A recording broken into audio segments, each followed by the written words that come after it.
is suing her customer, Jack McCurcheon, for tuition and administrative fees. Court come to order. All rise. Have a seat, please. Hello, Judge. Case number 2126, Lego versus McCurcheon. Thank you. You're welcome. You run a school. Yes, ma'am. It's a program. Is it a school or a program? It's a program. What's the difference? The program is not a school where the children come every day. They come twice a week. Parents? They come twice a week online. No, we are in person. In person, yes. Okay, so twice a week they are there at a brick and mortar place. Yes. And how long have you had this program? We actually started this program during the lockdown in 2020 spring. So this is at the end of our first semester of our third year. Okay, and tell me, who runs the program? I do. You have an educational background? I do. I have a master's in education. Does anybody run the program with you? I have a staff, but I'm the sole director. Is this an annual program? We do operate on a semesterly basis as far as payments, but the classes just roll over from first semester to second semester. And is there a contract? Yes. Okay, and you're going to show me the contract that the defendant signed on behalf of his son? Yes. Because that's what this case is about. Yes. The only interesting part of the case is your son was enrolled in the program. He was terminated from the program for, let's say, misconduct. That's true. And it was misconduct that was replicated in violation of the rules at least 3 times. Kind of. Not kind of, at least 3 times that you acknowledge. Okay. That's not an okay. That's not an okay. not. That's either a yes or a no. I mean, I read about 3 instances of cheating. You acknowledge that in your answer. Well, it's different. It's different. You mean he cheated differently? No, he didn't cheat Yes, well, that's what- differently. I mean, I can explain. It was explained in the papers. Okay. And you weren't there, so you can't explain. But you acknowledge the fact that he cheated. He was given a warning. You were advised. He cheated again. You were given a warning, and he was allowed to continue. On the 3rd such event, the school terminated him. Is that what I read? Yes, ma'am. And that's what you acknowledge in your papers. Yes. Yes. Ma'am. Okay, well, that's a yes. And he was within a semester. You would pay the tuition and then try to reverse the payment because you paid on a credit card. Yes, I paid with credit card. Yes. Okay, and then when you got the bill, you challenged that payment, which you had in fact received, and whatever you told the credit card company as a result of what you told them, the payment was reversed and taken off your credit card. That is correct. Right. And so they are here now seeking that tuition payment from a court. That's why we're here, to see whether contractually, because this is a breach of contract action, you were obligated to pay the tuition even though your son was not in the program because he was dismissed for cause, which you acknowledge. Are we clear on where we are? Yes, ma'am. Yes, ma'am. Good. So now I'm going to look at the contract. I'd like to add that... Just let me look at the Oh, contract okay. first. If you see contract, they're signed by my party. I want to see it too because I don't see my name. I sign a contract. That's a statement probably, or it's a... It's a payment agreement. Yes. That's not a contract. Yeah, payment agreement is a contract, sir. But signed by me? Well, it says signed Arena and Jack. Okay. Is Arena your wife? That's correct, yeah. Okay. So this says, I understand that payments are due even if classes or memberships are dropped, subject to the refund policy. Well, what's the refund policy, and where is that in writing? It is on our website, and they signed it. It was a form that they had to sign. Well, I'd like to see the form that they signed, because I have to see what the terms are of that. These are the terms of the refund. Thank you. That's a screenshot of our website. No, the website is unimportant to me. You say you have an agreement signed by them. I'd like to see it. Well, the agreement that we have signed was the installment agreement, so I'm sorry. Well, I only have one payment agreement. What I said I want to see is a refund policy.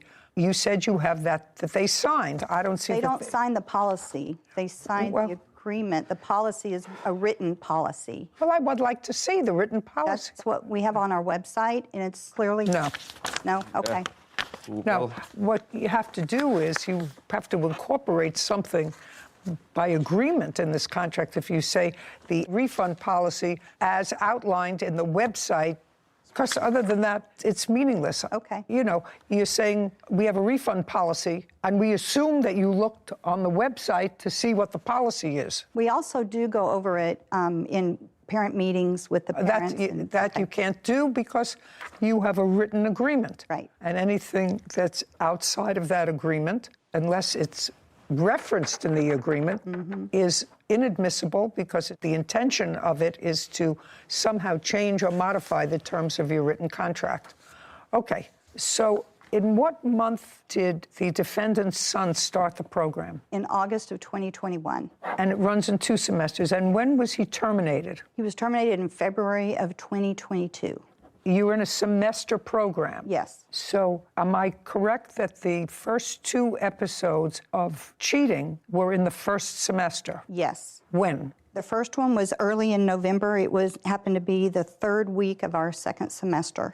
The next one was a couple of weeks later in the same month of November. Okay, so the semester had started. Second semester. Yes.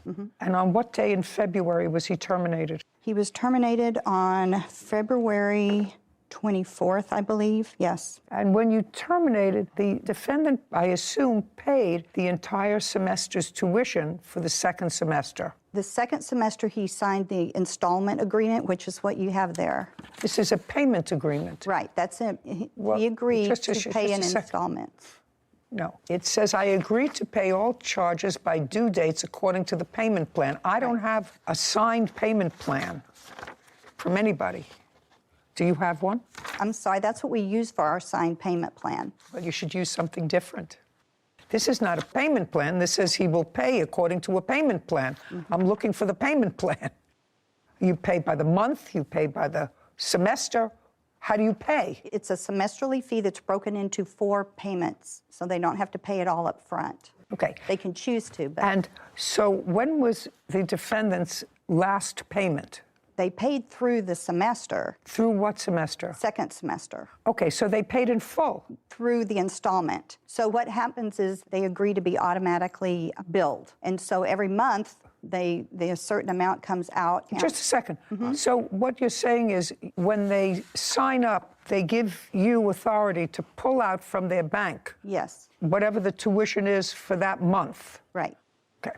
And according to your records, when was the last payment that you received for the defendant's son prior to terminating him? Prior to terminating him, we received a payment in February. And you terminated him on February 24th. Yes. How much was that payment?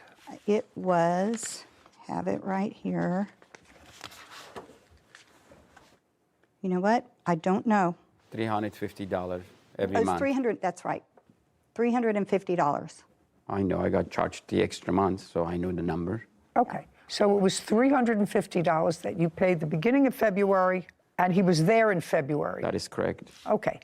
In what month did you dispute the charge? Well, No, not well. I said, in what month? May. I only realized in May she's been charging. Just a second. He was plagiarized by teachers. It was plagiarized by teachers. He was given notice because he lied on a test by teacher, yeah? But it's not exactly what happened. They're not in the business of expelling children. They're in the business of keeping children in school. But- You really have to get this through your head.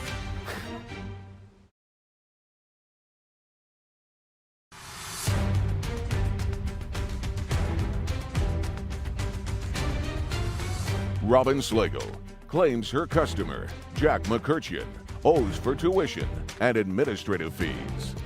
So you paid in February, and your son was there in February. That is correct. Did you pay in March? It was taken out of my account without me knowing, but yes, Is that $350? that is correct. And did you pay in April? I did pay in April. Okay. Now, the May payment, is the May payment the payment that you canceled? No, on the May, I also paid for a May payment. Looking at my statements, I said, why are we paying for the child? He doesn't go to school anymore. And that's where I called them. And then I called my credit card company, explained to what happened. They said, we are going to charge the money back to your account. And that's when I kind of looked through paperwork, and I'm I'm an immigrant in this country. I don't read really well. I can speak.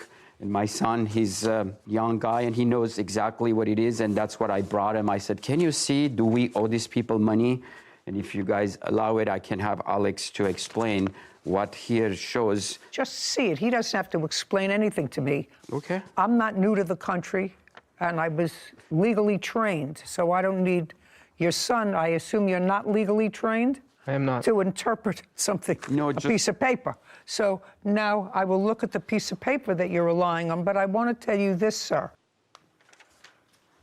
I pay the tuition for a lot of people, a lot, because I have 13 grandchildren Okay. in school. Okay. I'll take that, Kevin. Thank you, I'm sorry. I know that if one of my kids or grandkids goes to school and gets expelled, and I've paid the tuition, because I'm not on a payment plan. Parents send the bill directly.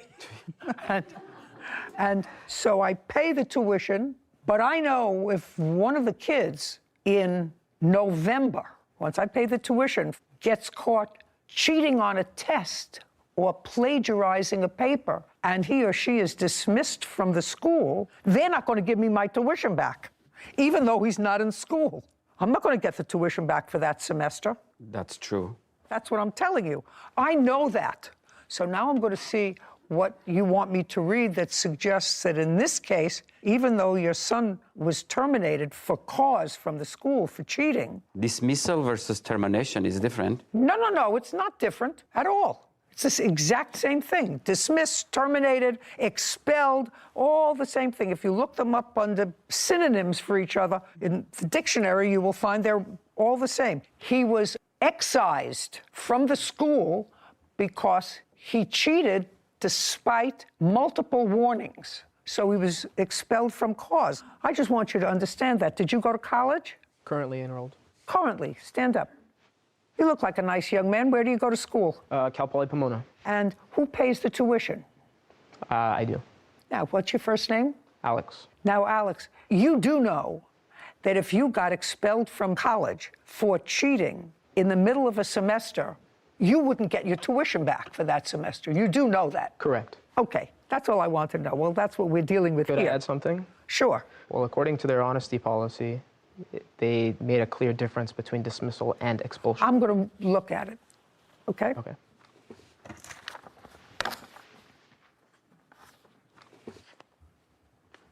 Okay, so what you gave me now acknowledges that you received the refund policy.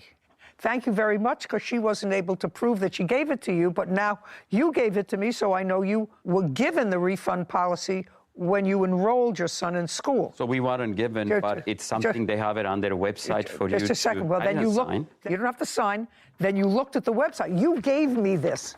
Do you understand? After That's what I this mean, happened, legal. I went and tried to understand Well, what you should have happened. done it before. Well, when You were I own a perfectly construction capable of company, doing it when I before. sign a contract, I sign and I explain everything. You and just people get told me copies. 5 minutes ago that you didn't sign any contract. Well, now you acknowledge that you signed the contract. I'm just reading this that you gave me. A contract has to be Yes, sir. complete contract. If Just there a is second. something...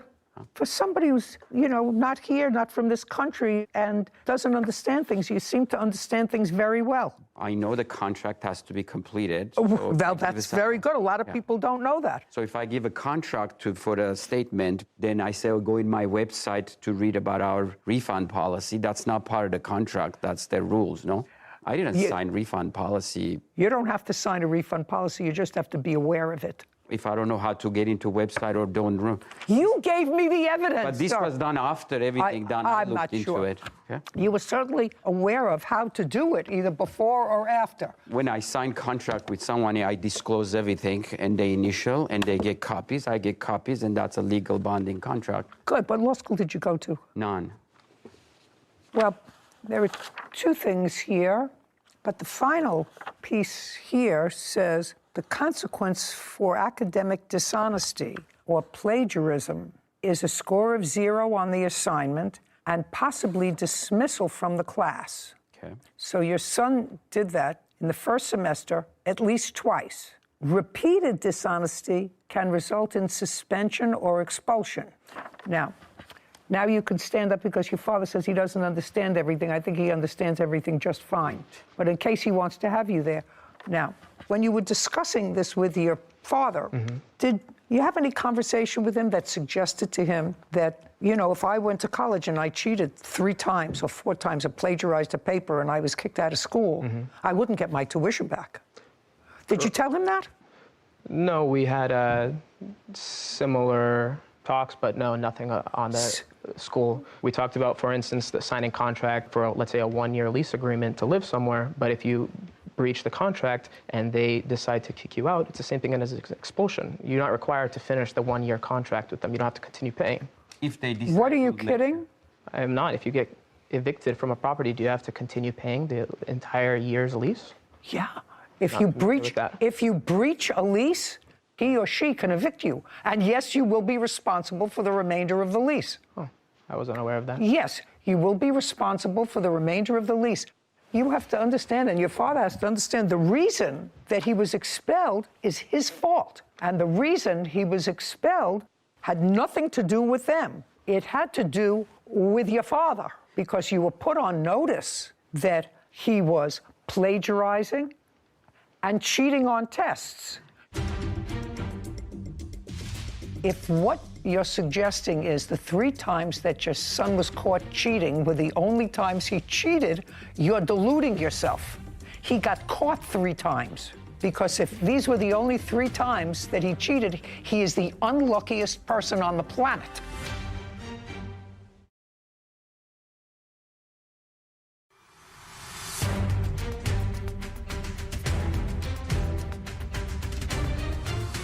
Robin Slagle has accused her customer, Jack McCurshian, of refusing to pay tuition. Jack claims he is not required to pay because his son was dismissed from her school. You were put on notice, and instead of being more vigilant, the conduct continued. He lives in your house. How old is he? 14. 14. Well, I want to ask about this plagiarizing thing, which it is, because remember, beginning you asked me that he was plagiarized by teachers, which I was not. he was plagiarized by teachers.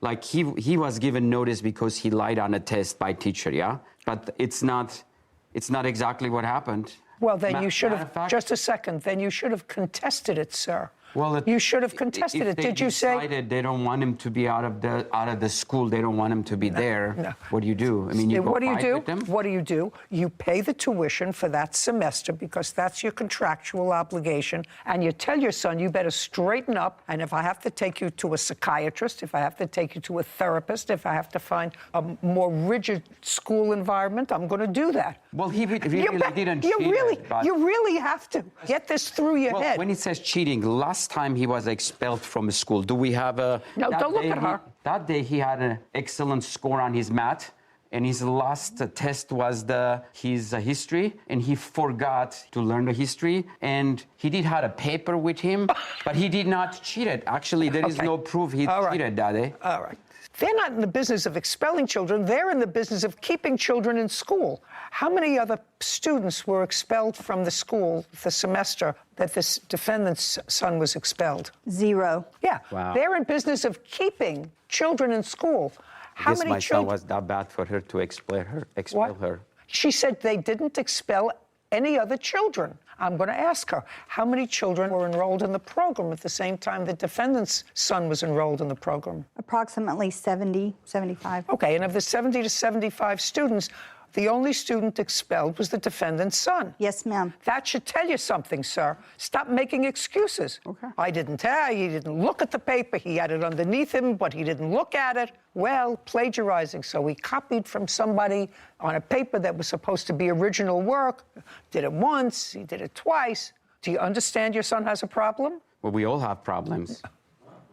No, I never had a problem being expelled from school, sir, for cheating. I never had a problem being expelled from school for cheating. I have lied. I have 5 children and 13 grandchildren. All have completed college, some professional school. None of them have ever been expelled for cheating.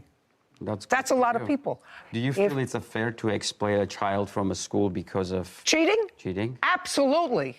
Not that I usually let people ask me questions, but the answer is Absolutely, because if 70 children are working hard to get good grades and studying and creating original works when they're supposed to create original works, and your son who's getting a 99 on a math test when he's been getting low scores on tests all of a sudden becomes a shining star one day, and it's a pattern, and then they find another cheat sheet under his bottom. That's something that suggests to the other 70 students that are trying to do the right thing, that it's okay to cheat. And so if you want to cheat on this test to get a 99, it's okay. You can't run a school where you permit kids to mingle with kids who are trying with kids who are cheating. So do I think it's fair? Absolutely. Okay, how much money was reversed by this bank? $1,050 plus $45, a $15 fee per transaction. $1,095.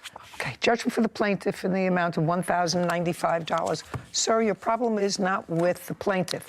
Your problem's with your son. He's like all of us. He made a mistake. And No, he didn't make one mistake. I'm going to tell you something. Honestly, I used to say when I was practicing in a different court that if criminals got caught the first time or every time that they committed a crime, they'd stop committing crimes. Problem is, they commit a crime and they don't get caught. And then they commit another crime and they don't get caught. Then they commit the third crime and they get caught and they're brought to court. And their lawyer argues this is their first arrest.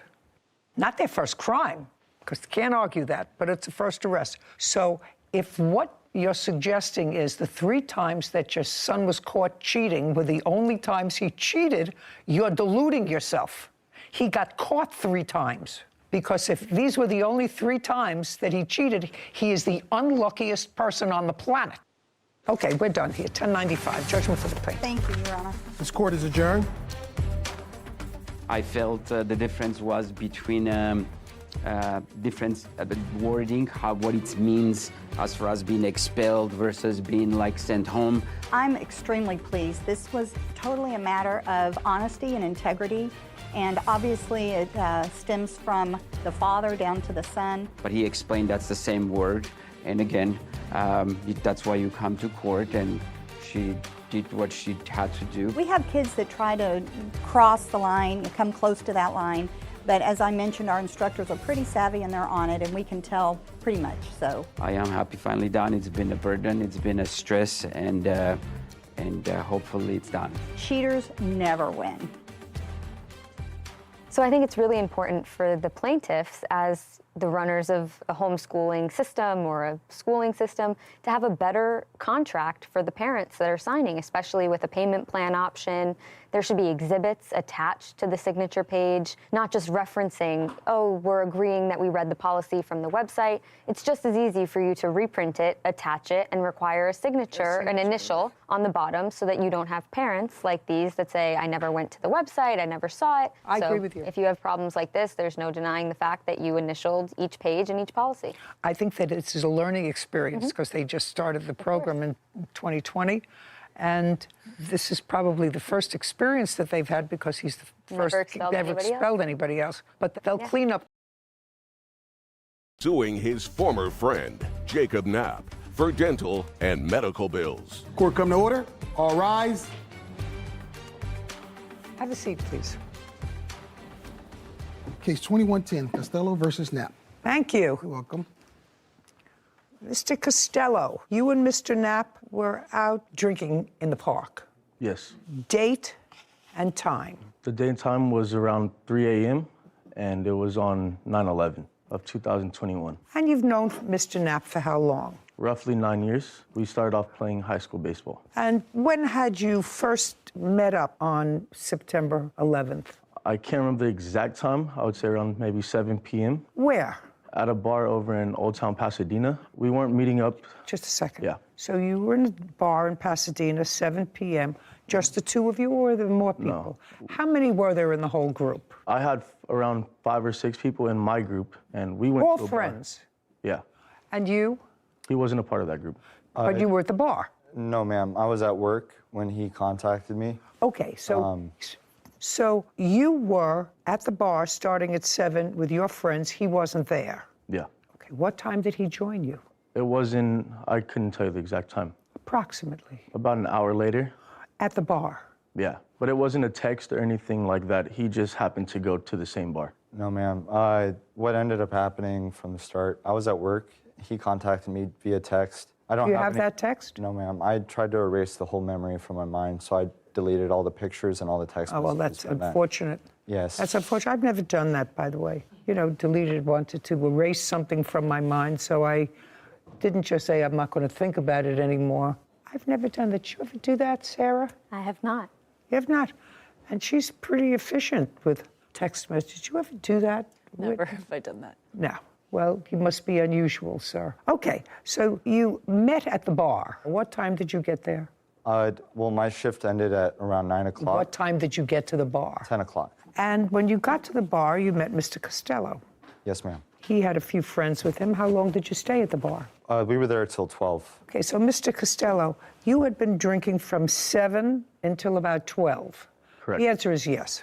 Yes, of course. And what's your drink of choice, sir? Beer. What else?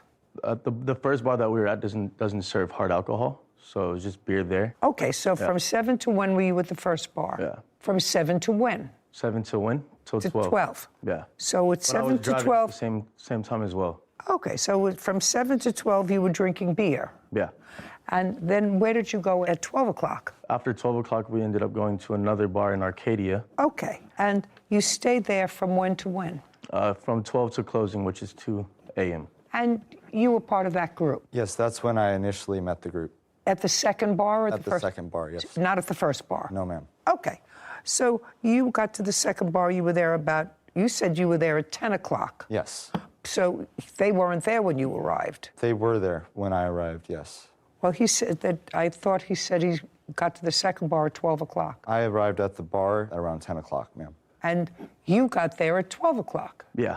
Yeah. So by the time you all got together and left the bar, you had all been drinking, you for a very long time and you for a shorter time. Yes, ma'am. So from 10 to 2, so 4 hours. And what's your drink of choice? 10 to 12, Your Honor. I apologize. 10 to 12. Where did you go at 12 o'clock? 12 o'clock is when we had all decided to go to a park, kind of a low-key area. No, he said that he went to a bar between 7 and 12. Am I correct, Whitney? Did he say? 7 and 12. He said you were at the bar, first bar, between 7 and 12, drinking beer. That's what you said. Correct. You said the first bar only served beer. Uh-huh is not an answer. Yes, Yes, is an it does. answer. You say at 12 o'clock, you went to a second bar where you had alcohol between 12 and 2. Yes. Correct. Yes? Correct. You got to a bar at 10 o'clock. Yes. Which one? The beer bar or the alcohol bar? I finished my shift, like I said, at 9, and I showed up at the bar at 10 to meet up with them, to try to rekindle an old friendship. Okay. Yeah. I actually don't care about that. All right, so partially you got your story straight, partially not. Anyway, you were two drunks. Now it's after 2 o'clock, and you decide to go to a park. How many people went to a park, and what park? It was the same amount of people that I was with from the start. And you were along at the park? Yes, ma'am. Yes, it was. Okay, did you take any beers to the park, or you went without them? You took Yes. beers to the park. The answer is yes. Yeah, the main reasoning of going to the park was after the bar had closed. Jacob mentioned to the group that he had beers with him. So that incited us to go to the park and have some beers continue with him. drinking. Exactly. Yeah. Yes, prior to me showing up, I did stop by 7-Eleven and pick Okay, so you had beers with you, and you were at the bar? Yes. Nice, very good. Now you get to the park, you're drinking beers. Now you're going to describe what you say is the assault that you suffered at the hands of Mr. Knapp. Now, I want you to know my feeling before you tell me the story. Okay. I usually don't get myself overly exercised about what drunks do in a park. Do you understand? Mm-hmm. I know that you may be all exercised about it, although I'm not exactly sure you're all exercised about it. So if you really are, I'm going to listen to you. If you're not, Yeah. we just eliminate this case. Do you understand? Yes, ma'am. If he just simply tossed me a beer, I don't understand how a beer can could chip my tooth the way that it Just did. a second. I can eat a biscotti and it can chip my tooth. Biscotti, that's a cookie. And have. I mean, I could chip my tooth on my grandmother's steak. It was so hard.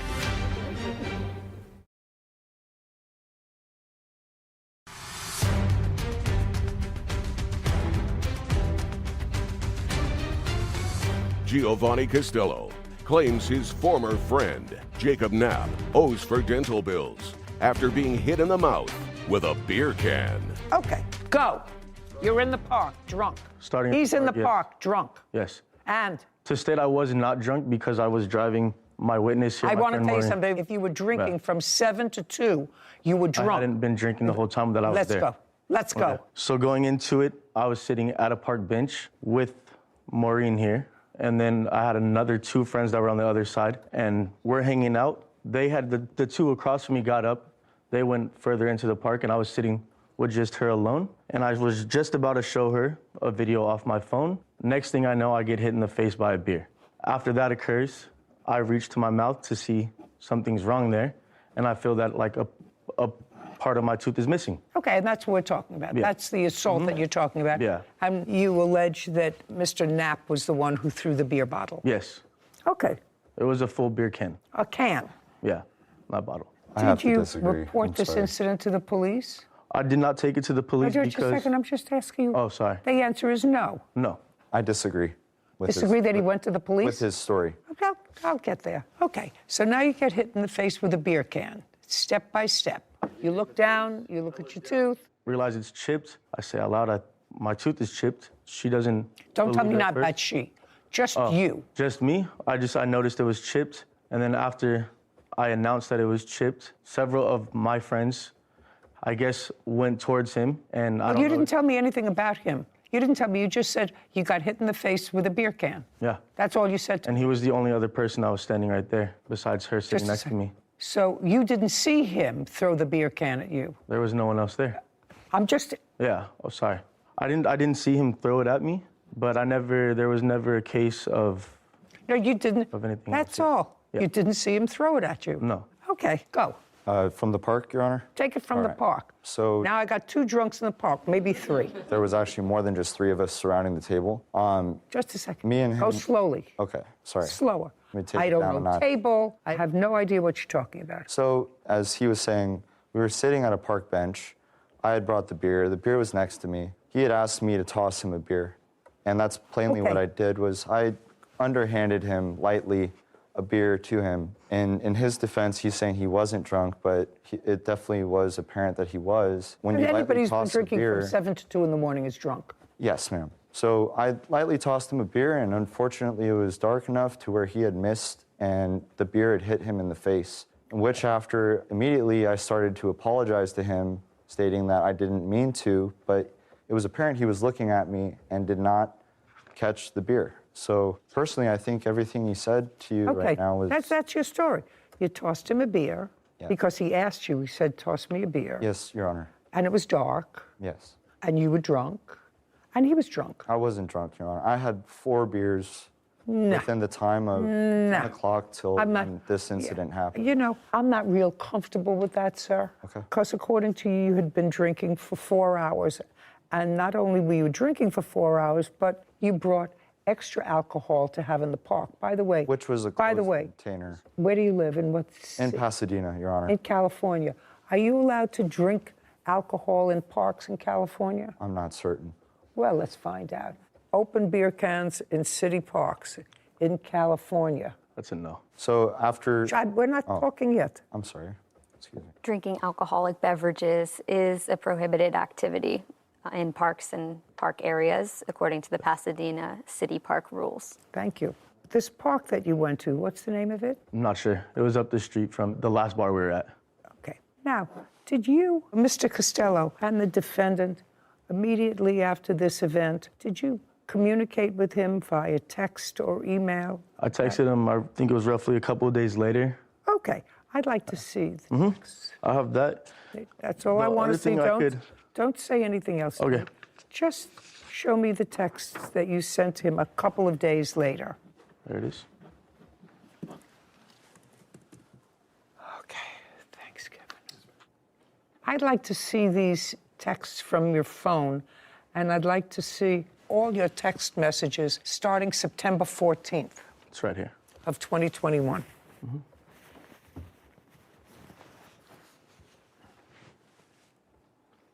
No, Sir, you have to understand. What you said to me here, what you gave me, is 2 texts a year apart. I want to see the texts to him. There was nothing. After September 14th, you mean he didn't respond at all to this? I don't believe that. My next thing that I did was I sent a letter through the mail, and I have that here, and I have proof of it where I had it where he had to sign for it, and I have the receipt for it as well. What date? That one, I can pull it up right here. I'm sorry, what letter? I never received a letter. Just a second. So what you're telling me is that I'm supposed to believe that after you sent this email on September 14th, which is 3 days after the event, he never responded to you, and you never sent a follow-up email or text. That was the letter. And in the letter I gave him... Shh, just a second. Okay. Oh, here. Take this back. It's nonsense. I don't want to see something prepared for litigation, sir. You said you had a document that you sent to him that he had to sign for. If you sent him a letter, return receipt requested, then you have a return receipt requested with a signature on it. That's a document that you prepared 2 days ago. I have the receipt in here. Let's get it. Okay. I never signed such document. Just don't shout out again. Yes, ma'am. It's annoying, and I'm annoyed enough with this case. I'm sorry for being so unorganized. Me too. Yeah. I'm sorry you're so unorganized, too, or disorganized. Oh, here it is. Great. Certified mail.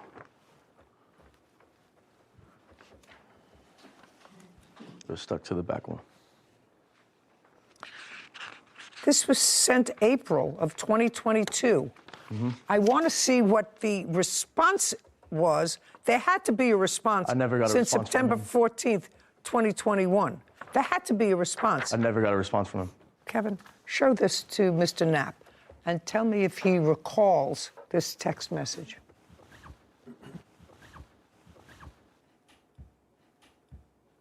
Your Honor, no, I do not remember getting this text. Why would you respond a year later? I know from the past, dealing with Mr. Knapp here, he tends to always, being friends, whenever get into an altercation or argument, he unfollows me, blocks me on everything. Okay. So there's a possibility by that text message not going through. I don't deal in possibilities, sir. I sent the text message, and I have proof of there. It was delivered, and I never got a response from him. I'm just asking. Yeah. Sir, this incident happened September 11th. You have to understand, I think that if that's what happened. I tend to believe that the defendant did not just willy-nilly take a can and fling it at your face. I want you to know that I don't believe that. You were stupid enough to throw the beer can in his direction. You're two drunks, that's what happens. So don't get so drunk and go to a park. How old are you? 27.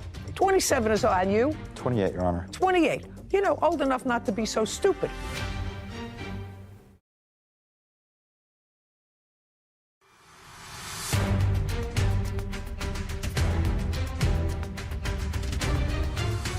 Giovanni Castillo has accused his former friend, Jacob Knapp, of hitting him with a beer can. Jacob says Giovanni asked him to throw it. Okay, it is more likely than not that you were sitting with this lady who, according to you, you were supposed to drive home. That's what you said 5 minutes ago. So you were supposed to drive home, which means she was trashed, because that's what you said. You said, I wasn't This was the arrangements from the very beginning of the night. Okay. Do you understand? So we had a whole bunch of trashed people. And I am more likely to believe the defendant when he says you said to him, toss me a beer, and it accidentally hit you in the face. My questioning is that the... I don't answer questions. Okay, well, where the beer was placed on the table, I don't understand why I would have to ask him to toss me a beer when I can simply reach over and grab one myself. I don't know either. But it sounds more likely to me than not that it was his beer, he brought it there, and you said to him, toss me a beer, and you failed to catch it. Now, that doesn't mean that the defendant isn't at least partially responsible for the stupidity of that night. But you have some responsibility, too, because I really don't believe that he left the bar. He was angry and frustrated over something that you had no idea what he was angry and frustrated over, because you were all sitting together, and he just, out of the blue, took a beer and threw it at your face. I don't believe that. Do you understand? If I could show you a picture here, you could see that If he just simply tossed me a beer, I don't understand how a beer can could chip my tooth the way that it Just did. a second. It can. It can. Okay. I can eat a biscotti and it can chip my tooth. Biscotti, that's a cookie, a very hard cookie. And have. And have. I mean, I could chip my tooth on my grandmother's steak, it was so hard. But certainly from a beer can. So I don't believe that you're blameless. What was your dental bill, sir? I have the statements here. While he's looking for that, you understand that if you were sitting there and instead of a bunch of beer cans, and the plaintiff said to you, you know, that gun that's in your pocket, toss it over to me, I want to take a look at it. And you did. You took a gun out of your pocket and you tossed it over to him, and as you were tossing it over, it accidentally fired. Would it be his fault if he got shot? No. No. Whose fault would it be? Mine. Right, because you weren't supposed to do that, because it was potentially dangerous. Of course. Well, same thing with a knife, or an explosive device, Right. or something very hot, like toss me a cup of coffee in a container and it splatters. So you don't do what anybody asks you to do if it's not a smart thing to do, Right. unless you're drunk. Unless you're drunk. Your Honor, Then, if I may. yeah. Coming from a baseball background, such as me and Gio did, I don't care about your baseball expect, no. background. There's no question, sir, that you acknowledge you threw it at him. And I'm telling you Right. that if your excuse is that he asked me to do it, so I followed the fool's directions. I'm telling you, he's going to pay part of his dental bill because I think it was partially his responsibility. But if you acknowledge that you were stupid enough to throw the beer can in his direction, you have to be partially liable. You're two drunks, that's what happens. So don't get so drunk and go to a park. How old are you? 27. 27 is old. And you? 28, Your Honor. 28. You know, old enough not to be so stupid. You know, you can figure 17, 18-year-olds are so stupid. At age 28, you should be doing something constructive. I assume you work? Yes. What kind of work do you do? I'm a chef. And you? I'm a lumberman, Your Honor. Okay, so you're both gainfully employed, letting off a little steam. That's fine. But if there's a problem that develops because anybody is not operating on all cylinders because of alcohol, you have to take responsibility. What was the dental bill? My dental bill came out to $2,342. Can I see that, please, Kevin? I have this here. I'll give you both.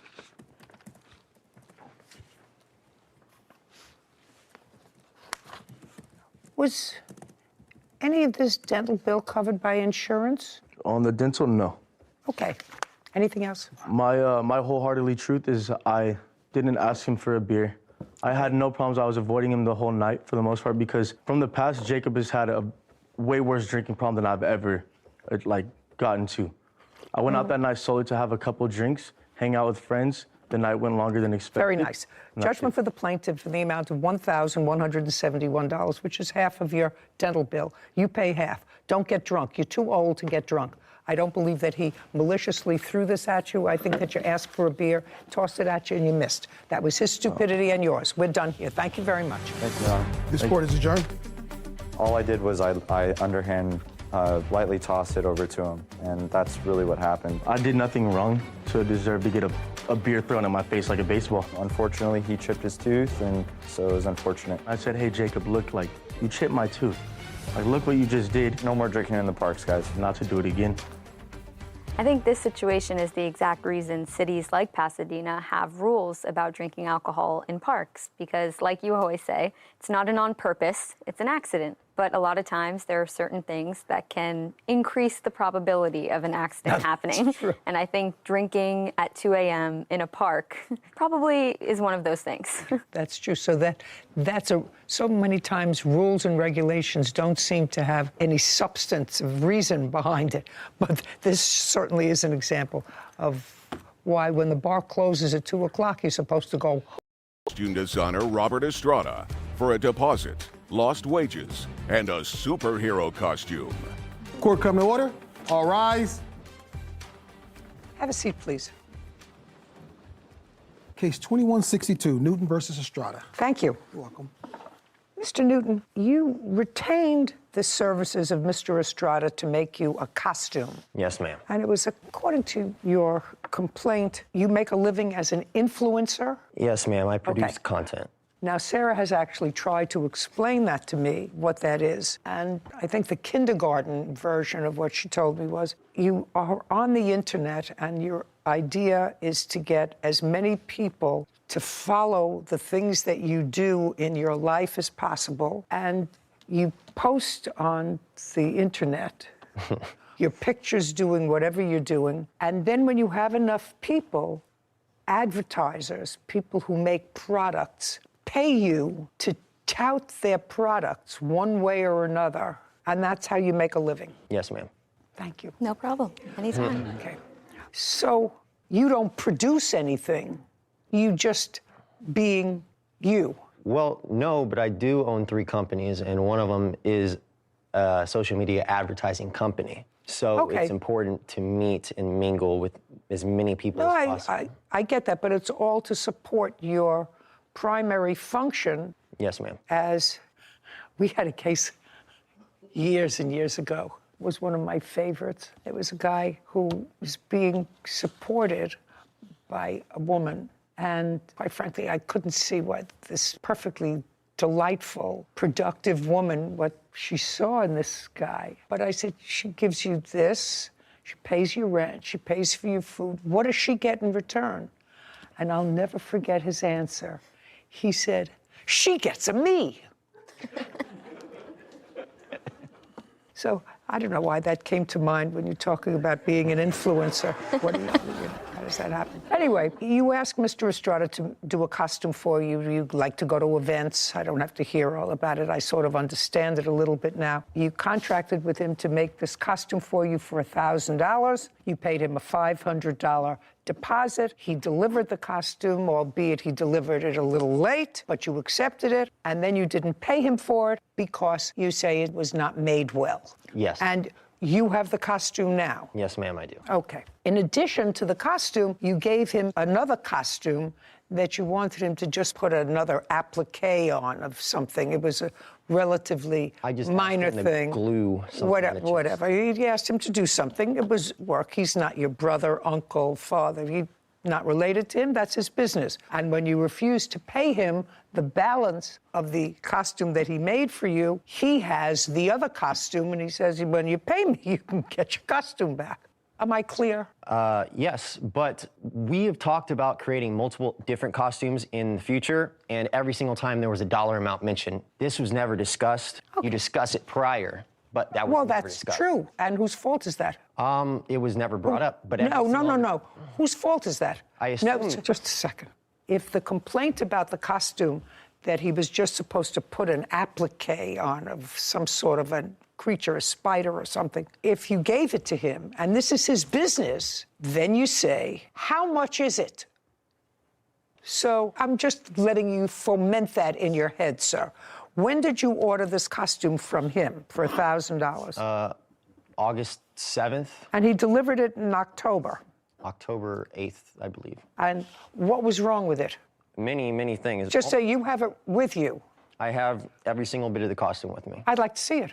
You like one piece at a time? No, just a second. That's a boot. What else? This glove. Just a second, that's a glove. Yes. Okay. And he actually has plenty of pictures that he sent me in the chat that he was actually making the glove himself. This comes from a costume store from the main movie that this comes from. Okay, and it came out in 2005. He sold me a glove that was almost 20 years old, and he said he was making me one. Okay, keep going. And this belt right here, I only tried it on once to see how everything fit, and by the time I tried to take the belt off and on, it broke between 20 minutes of use in the house, just testing it out in the mirror. I just want to see that. I see boots, I see a glove. Right there. Looks perfectly normal to me.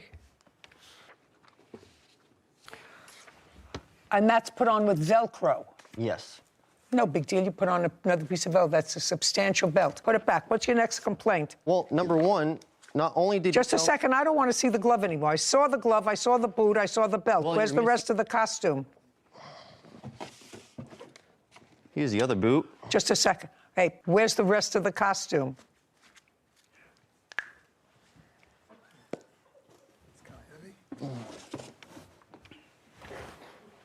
don't have a mannequin or something we could put What? this on? We don't have a mannequin or something we could put this on? We could put it on him.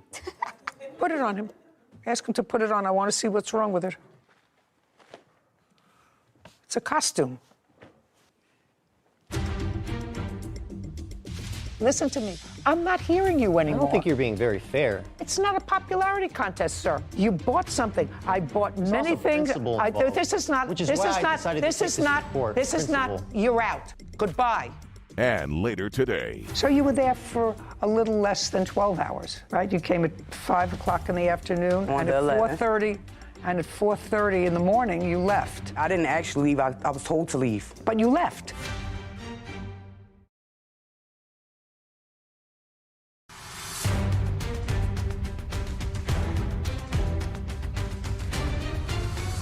Cade Newton claims costume designer Robert Estrada sent him a poorly made superhero costume.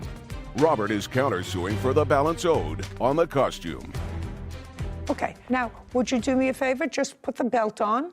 I know that you can't use the Velcro because a piece of the Velcro came off.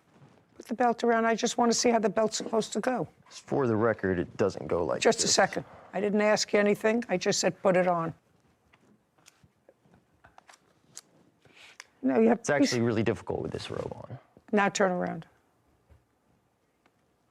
Oh, okay, very good. Now you can take all the show and tell away, and you can take it off.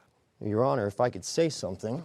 You don't have to say anything. I've seen the costume for which he wanted to charge you $1,000. Well, there's still more. Yeah, but you don't want to put that on now, because No, you it's don't not, have to it's put not that on something again. you have to put on. We're looking at the showmanship. This should be one continuous piece. Mr. Newton, get a life. Get a life. Get rid of that stuff. Put it over there on that chair. This is not a $25,000 costume. It's a $1,000 costume. If you go into a store to buy any costume, without boots, without leather glove, it's a couple of $100. Not made. And if you don't like the way it was made, don't use the services again. According to what I read, you have lots of costumes. I have two.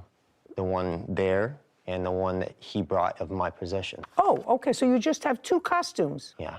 Great, now you have two. Now you pay him $500 for the costume that he made for you. That's the balance that you owe him for the costume. Now we're going to talk a little bit about the... I'm not accepting the costume because it's Just a not second. up to my... That's why you're in court, sir. I don't care whether you like it or not. Don't use his services again. He made it, you bought it. Based upon my view of that, it may not be perfect. I paid for it to be perfect. That's Just the a reason second. why I bought it. Just a second. I like a lot of things perfect, sir. There's a Life reason is why I not. bought it. Life is not perfect. You're going to pay him for the costume. paid for No, perfection. you're going to pay him for the costume.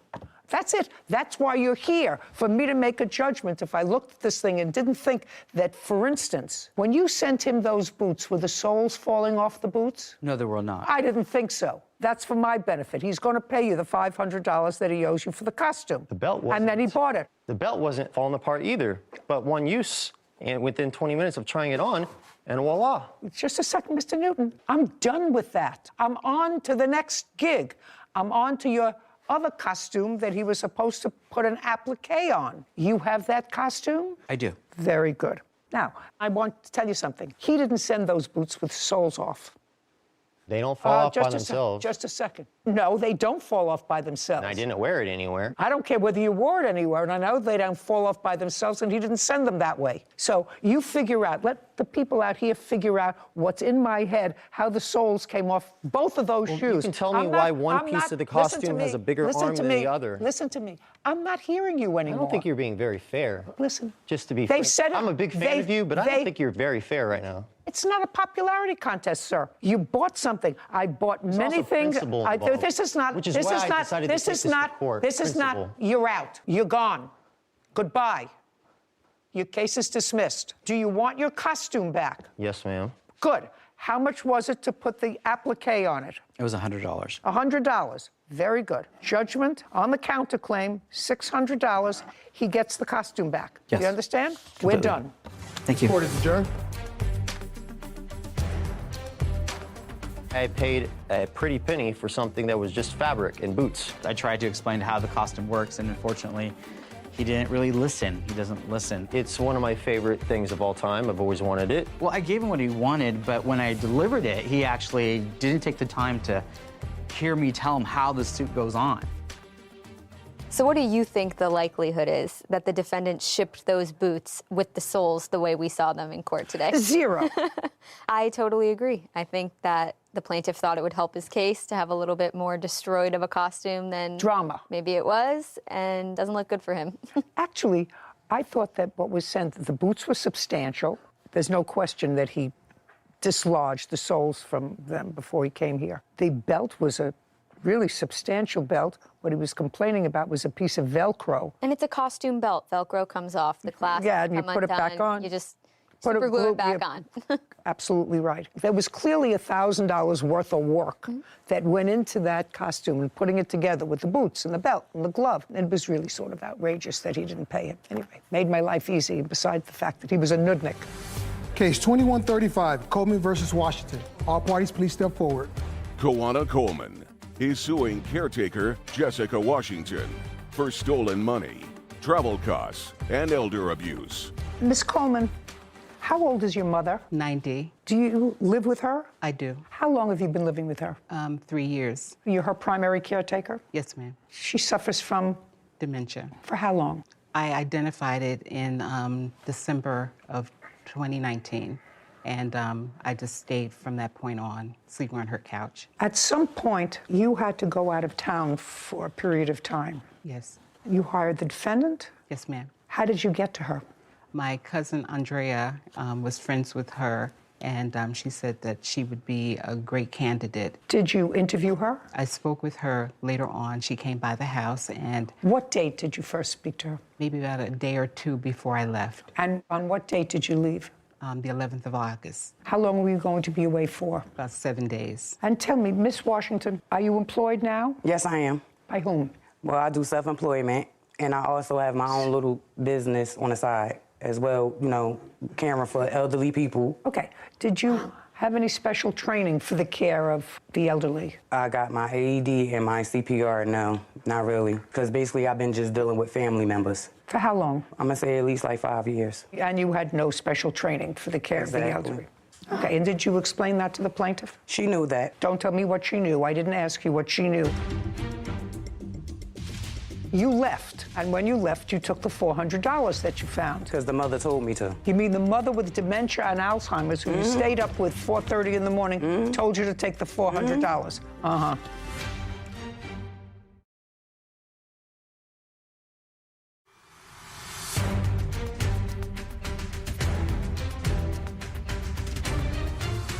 Koana Coleman claims caretaker Jessica Washington stole money from her mother, who suffers from dementia. Okay. On what day were you supposed to report to take care of her mother? August 11th. Did you? Yes, I did. Who was there? It was Miss Coleman and her mother. And the arrangement that you made with her was for 7 days, and you would be living with her mother. For 7 days. And what was she to pay you for the 7 days? We never discussed a payment. Well, this is what you were doing for a living, and you had jobs for the last 5 years. Is not an answer. Yes is the answer. And when you work for other people who you'll tell me about, what did you charge them? I didn't really charge them anything. That's why I'm saying me and her never discussed a price, because she didn't know if I was going to charge her or not. Because I could have watched her mother for nothing, just because. That's family. Okay. Well, this is what the case is about.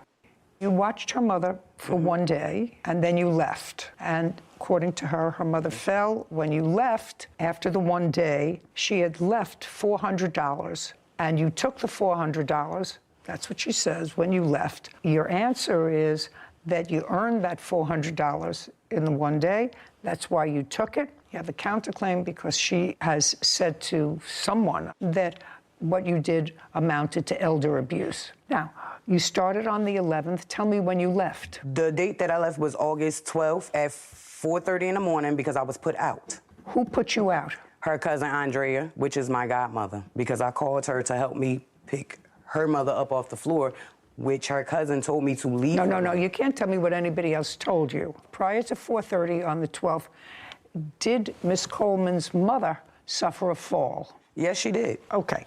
And where did she fall? She fell on the floor. She was sitting at the table where I was sitting at as well, too. I got up to use the bathroom. At 4:30 in the morning? We was up all night. Could you tell me why? Because she was waiting for her daughter to come back, because before her daughter left out the house, being as though that the lady has dementia and Alzheimer's, they think about the future, the past, and the present. She's thinking that her daughter is coming back because her daughter said, I will be right back.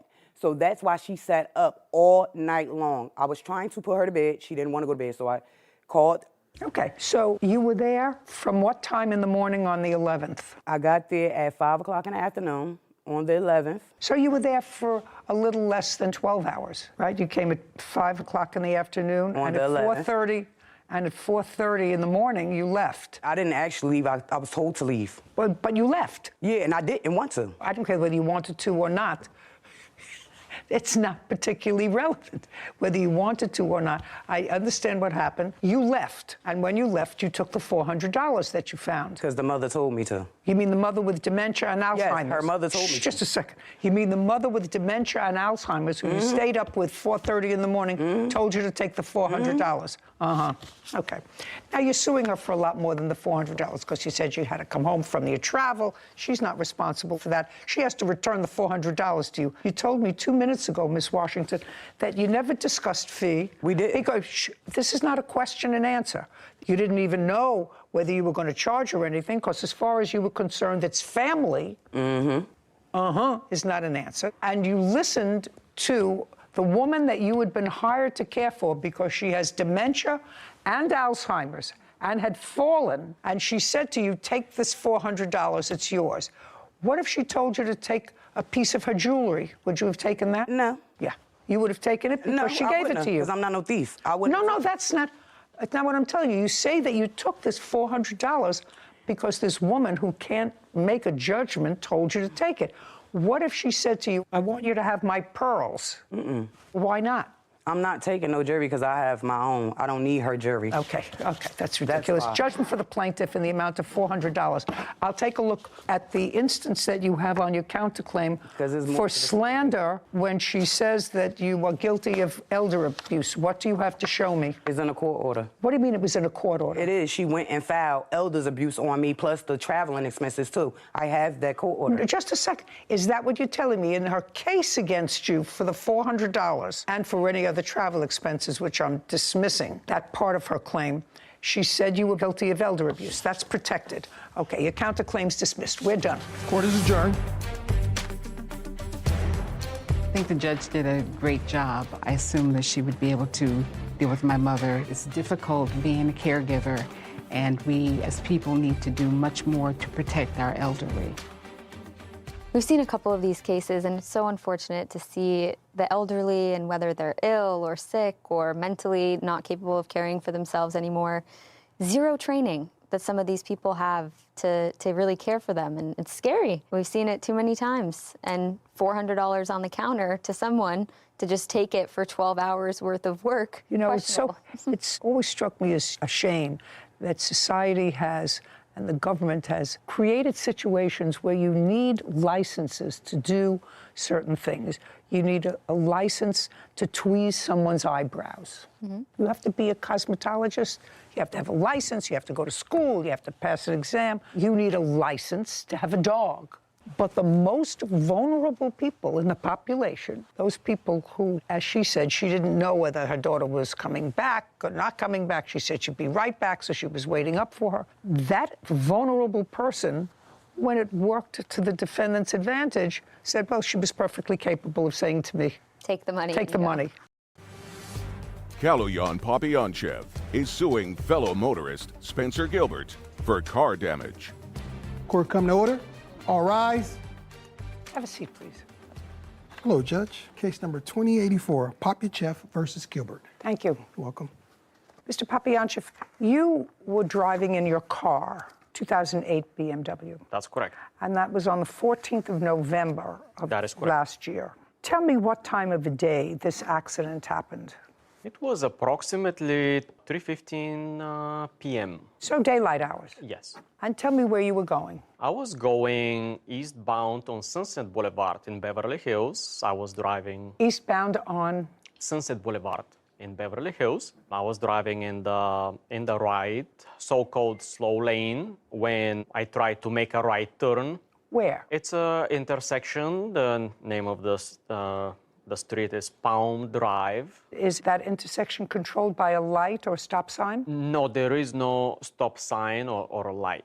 At that intersection? That is correct. I assume somebody has a video or a photograph of that section that would demonstrate that there is no light. You do. Is there a light or a stop sign at that intersection? No, Your Honor, there's not. Did you put on your signal indicating a right turn? Yes, I did. How far from the corner? I can't state distance, but it was approximately 5 seconds before I reached the intersection. Was there traffic that day? Yes. A lot? Very light. It was Sunday. So far, Mr. Gilbert, is that correct, that there was light traffic on that day? Yes, Your Honor. And you were traveling on a motor something called a Vespa, which is a small scooter, yes, Your Honor. but motorized. Yes, ma'am. And I don't know about these things, does a Vespa have to be registered and have a license plate on it? I do have It's a yours. license plate on the Reddit. Okay, so your Vespa is registered as a motor vehicle, and you have a license plate. Yes, Your Honor. Now tell me what happened, sir. As I proceeded to make a right turn onto Palm Drive, I just heard an airflow. It was a big bang. It was an impact. On your passenger side? On my right passenger side. And I realized that there was a small motorcycle or a moped that hit my vehicle. Hit your side. And you were the person riding that Vespa? Yes, Your Honor. Okay. May I see the damage to your car? Yes.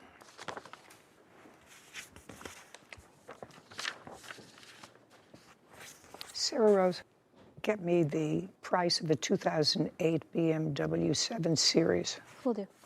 Thanks.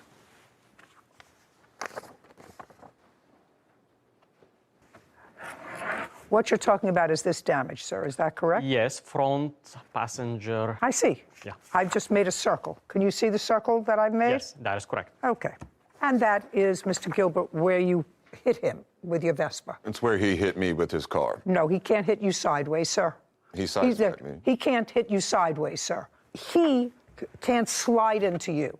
Now, whosever fault this was, I'll try to figure it out. But you hit him because this is the area of impact. Cars don't go sideways, they go front. You have pictures of your Vespa? Yes. I'd like to take a look at them. Your Honor, based on a 100,000-mile BMW 7 Series, between $4,700 and $7,800 is about the range. I just want to know, because I have to see what this kind of he's suing for $10,000, which is ridiculous. That doesn't show me much, actually. Okay, so I can't see the front of your Vespa, sir. I assume that the front is the end that's damaged because I see the back. Yeah, the front end was completely just collapsed. A second. So the front of your Vespa was damaged because that's where you hit him with your Vespa.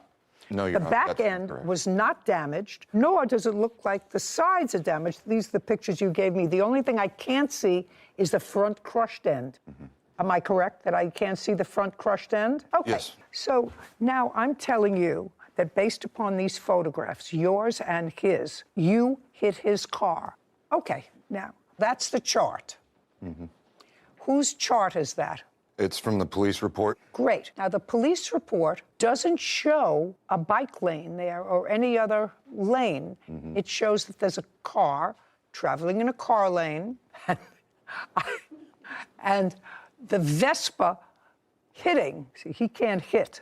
You can hit. He can't hit you. Now, tell me, sir, why is it that you were driving where you were? You were behind him initially. No, Your Honor. I was traveling eastbound down Sunset, heading to work. He was right next to me. When we got to Palm, he turned into me, pushed me. I barely was able to keep control of my vehicle. Is what you're telling me that your Vespa was never behind his? This you're not getting. I want you to get this right out of your mind. Your whole car isn't worth $10,000. Let's be serious. I don't have all day. Do you have a bill? And later today. And I know you're dying to tell me that there was noise there, that you couldn't live there, that it was terrible. Well, that's what happens when you live in a place with a whole bunch of other people.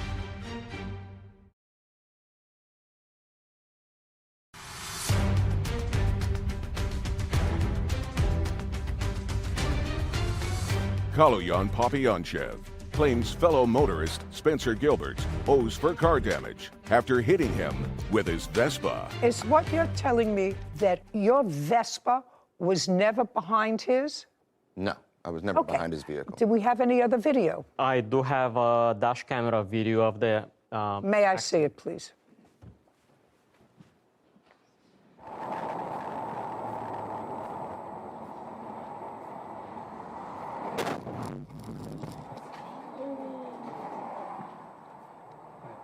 Play it again, please. Start from the beginning. So let's go slowly. Okay. Well, it's clear to me, Mr. Gilbert, that you came up behind him. Just go back a little bit. You weren't right next to him because... I was next to him because as he slows down to make his turn, that's when he makes contact with me.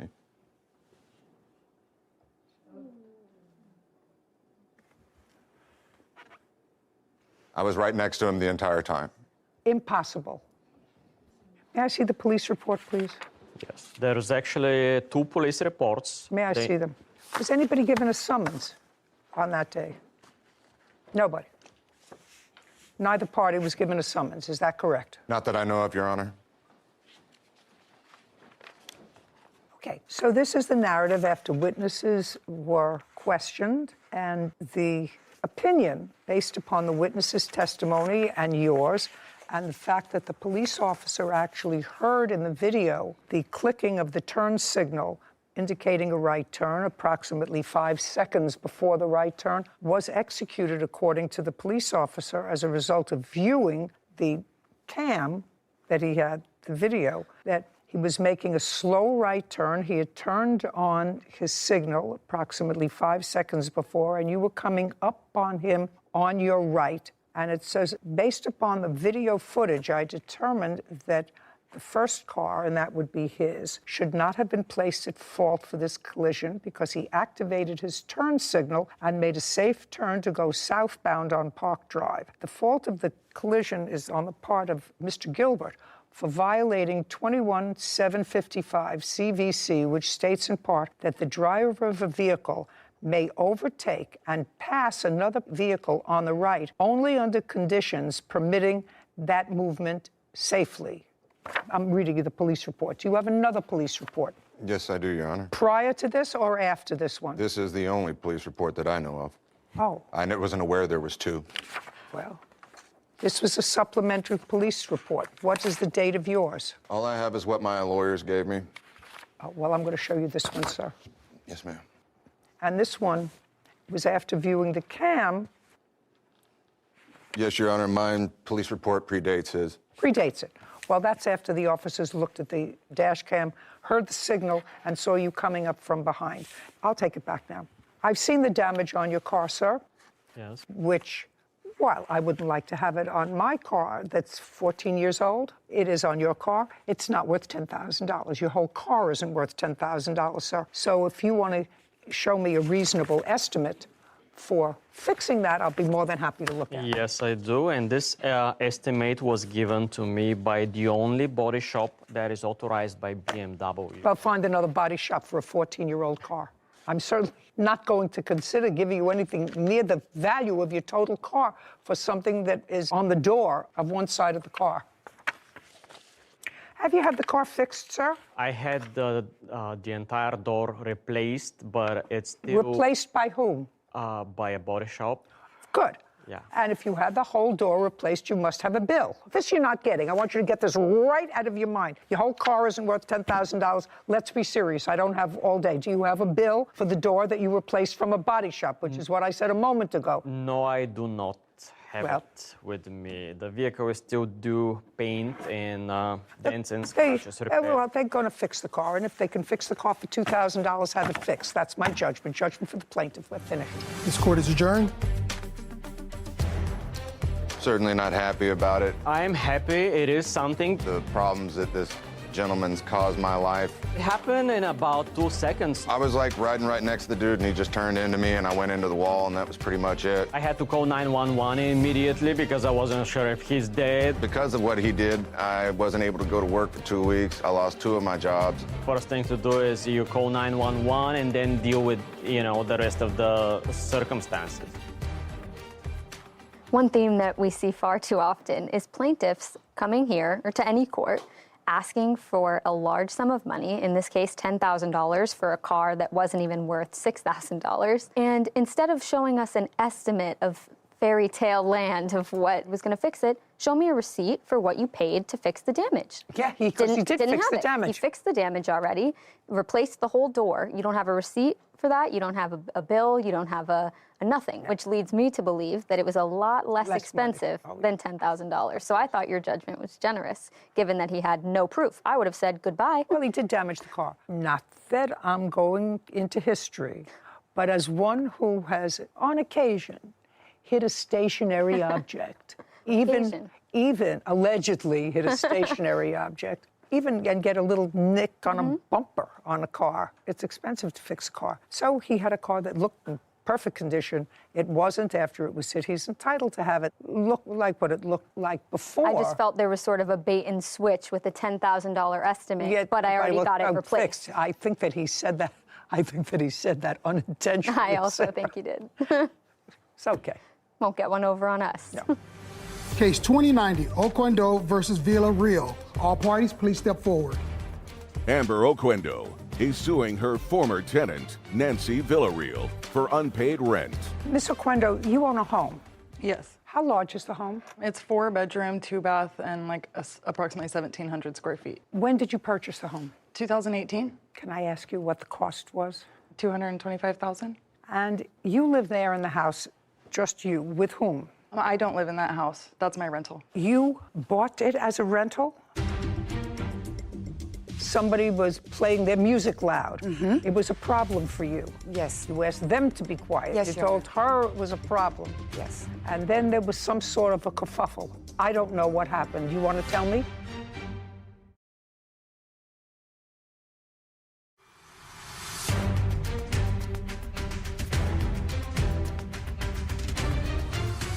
Amber Oquendo claims her former tenant, Nancy Villarreal, owes for unpaid rent. Nancy is countersuing for her security deposit. Now, you bought it as a rental? You bought it as a business? Originally, I purchased it and I lived in one room. My kids shared a room and I rented 2 rooms until I was able to establish basically a history of being a landlord. And I then purchased another home and I live in my own residence, and that one is fully a rental as of now. And also a resident of that home are your parents? Yes, they are in the master. And you have another tenant there? Yes, there are a few other tenants. Tell me who. So I have one tenant who has asked not to be identified by name, but he is in one room that I have marked as room number 2. And then I have another tenant who's in room number 3. And then Nancy was in room 4, and there's now a new tenant in that room. Okay, this is what it's about. The defendant was a tenant of yours. It didn't work out. And it was a short tenancy. I think it lasted no more than a month. Yeah, right. Is that right? June of this year? Yes, Your Honor. It didn't work out. She left. It is your claim that she left owing you a month's rent. And I assume from your paperwork that the month's rent was $774. So it was $650, and then the $774, the remaining difference was just for being served and then court costs. But month rent was $650. $650. And when the defendant moved in the beginning of June, did she sign a lease? Yes, and I'm just going to correct you. Sorry, she moved in May 7th, so just wanted to correct that. But yes, she did sign a lease. May I see it, please? Yes, ma'am.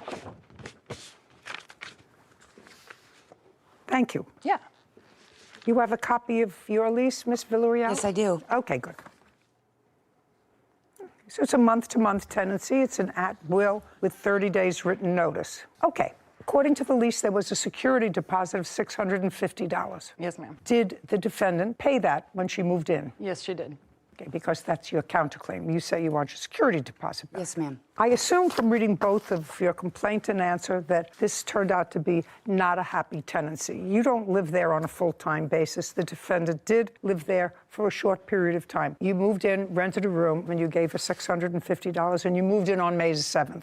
Yes, Your Honor. Correct. And you moved out on what date? I moved out on July the 7th, July the 10th. So you were there for 2 months? No, I was there for 1 month. May to June, June, July. May 7th. I moved in I believe it was June because I moved out July the 7th. Our lease was signed on May 7th, so I know that. Yes, the term of the lease is beginning May 7th. That's the term of the lease, according to this. So I don't care when you moved in. Okay. The term of the lease was May 7th on a month-to-month basis. So you were there from May 7th to July 10th. So you were there for 2 months. Okay. We're going to get into the whys, wherefores in a moment, but did you pay the month of May? Yes, Your Honor. Did you pay the month of Yes, May? ma'am. Good. Did you pay the month of June? No, Your Honor. Okay. And you lived there until July 7th? No, I actually lived there until... You just told me July 10th, as a matter of fact. Whitney's going to tell me what date you gave as your move-out date. You said it was July 10th. She said, I moved out on July the 10th.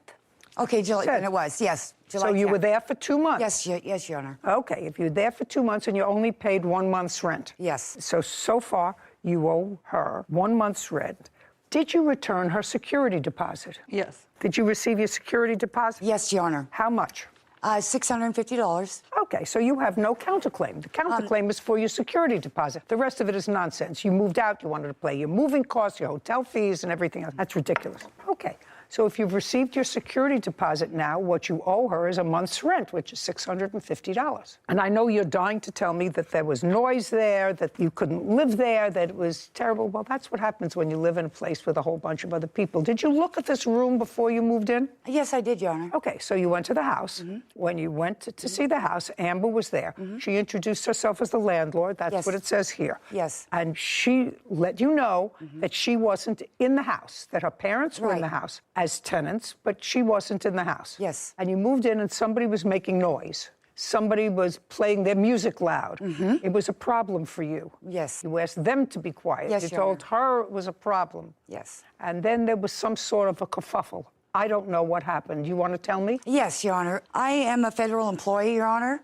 And when I signed this lease back in May, it states there, and I'm also in recovery, Your Honor, and it states very clearly in the lease that there's absolutely no smoking on the premises or no drugs on the premises, Your Honor. There was absolutely marijuana being smoked in the house. And right after I brought that to her attention, I then received a 30-day termination notice. Okay. Because I absolutely could not live in that house anymore with my job. I felt it was not a safe place for me. Where did you go? Just a second. Is that your son? This is my son. Okay. Does he live in the area? I know you called him and he came and helped you move. Yes, correct? ma'am. Who does he live with? My son? He rents a room with roommates. So he has roommates? Yes. Tell me where you went when you left. You didn't get a 3-day notice to quit. You got a 30-day notice from her that she was not renewing the lease pursuant to this. Right. You chose to leave in 3 days. Absolutely. That was your choice. Because you had 30 days to stay, and you had a month-to-month tenancy. Okay? You chose to leave. So where did you go? I got a U-Haul. I didn't really have a place at the time to go, but my boy's grandmother offered her place to me, so I stayed there for a couple weeks. She said, you pay $180, I'll let you stay here for a couple weeks until I was able to find another place, Your Honor. And then you did? Yes, ma'am, I did. Great. Okay. So the security deposit you have, and she doesn't have her month's rent, which is $650. Are we done here? Judgment for the plaintiff in the amount of $650. We're finished. Thank you. This court is adjourned. I am not aware of anyone using marijuana in my house. There was marijuana being smoked in the house. My dad says that he's not smelling it, so I guess I can't really attest to the legitimacy of that. It was not a safe place for me to be. You know, some people don't realize, Sarah, that if you leave a premises that you have lived in, it's like going to a restaurant and ordering a steak and then delivering the steak, you're taking a bite and say, you know, I really don't like that steak, and finishing it, and then telling the waiter you're not going to pay for the steak. I always say you ate the steak. If you're a tenant and you find the living conditions such that, you know, you find it untenable to live there, You have a prerogative of changing your residence, but you don't live there for 2 months and only pay for 1, and then make excuses because you ate. Jimmy Davis is suing motorist Micaiah Bigham for property damage to his house from a car accident. Court come to order. All rise. Have a seat, everyone. Hello, Judge. Case 2157, Davis versus Bigham. Miss Bingham. Yes, ma'am. You hit Mr. Davis's house. This is wall, retaining wall. Wall. Yes, ma'am. You hit his wall. Yes, ma'am. With your car. Yes, ma'am. It damaged his wall. His wall didn't move. His wall didn't come up on you. And you were at home at the time. No, ma'am, I was actually away. Okay, so you didn't see what happened. Did not visually witness the incident. Okay. Just the damage after. Who did? There were several neighbors. One of my neighbors called me.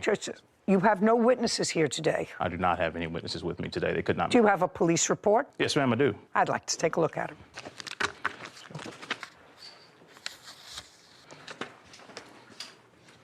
Thank you. Accident happened on September 22nd. Whose car were you driving? It was my car. My dad bought it for me. When? Last year. Sometime. What kind of car is it? 2012 Nissan Altima. You have insurance on the car? I have insurance. Did you have insurance, and you're going to tell me with whom, because that you can check, on September 22nd of 2022? Yes, ma'am. You did? Yes, ma'am. With whom? Direct. Okay, let me see that you had insurance. Do you have proof that you had insurance on the car? Well, I have the policy. Were you current on payments for the policy? Yes, ma'am. Okay, so you had insurance. I'm just wondering why your insurance didn't cover this accident. No. What time did you hit his wall on the 22nd? It was around 4:30, 4:45-ish. In the afternoon? Yes, ma'am. Where were you going? I was on the way to pick up my uncle to go to my son's football game. Okay, so Miss Bingham, tell me what happened. I was getting off the interstate. I turned right. I was coming up to the light. As I was going to the light, I never seen the car. Go to the chart and explain it to me. Okay, so this is 28th. I got up the interstate. This is me driving straight to the light. As I was going straight, just how it happened, a car comes out from over here, Haley Park. It hits me. It caused me to go left, but I was in this lane. I was in this lane. It was going to cause me to go left and hit the cars in these lanes. So I turned right, and I ended up in his yard to avoid a collision. Do you have photographs of the rear damage to your car? It's right here, but you can't see. I guess they cropped out most of it. I want to see the damage to the right If I may. driver's side. Yes. I have some photos that might be helpful. I'd like to see them. These are the car, and these are other damages as well.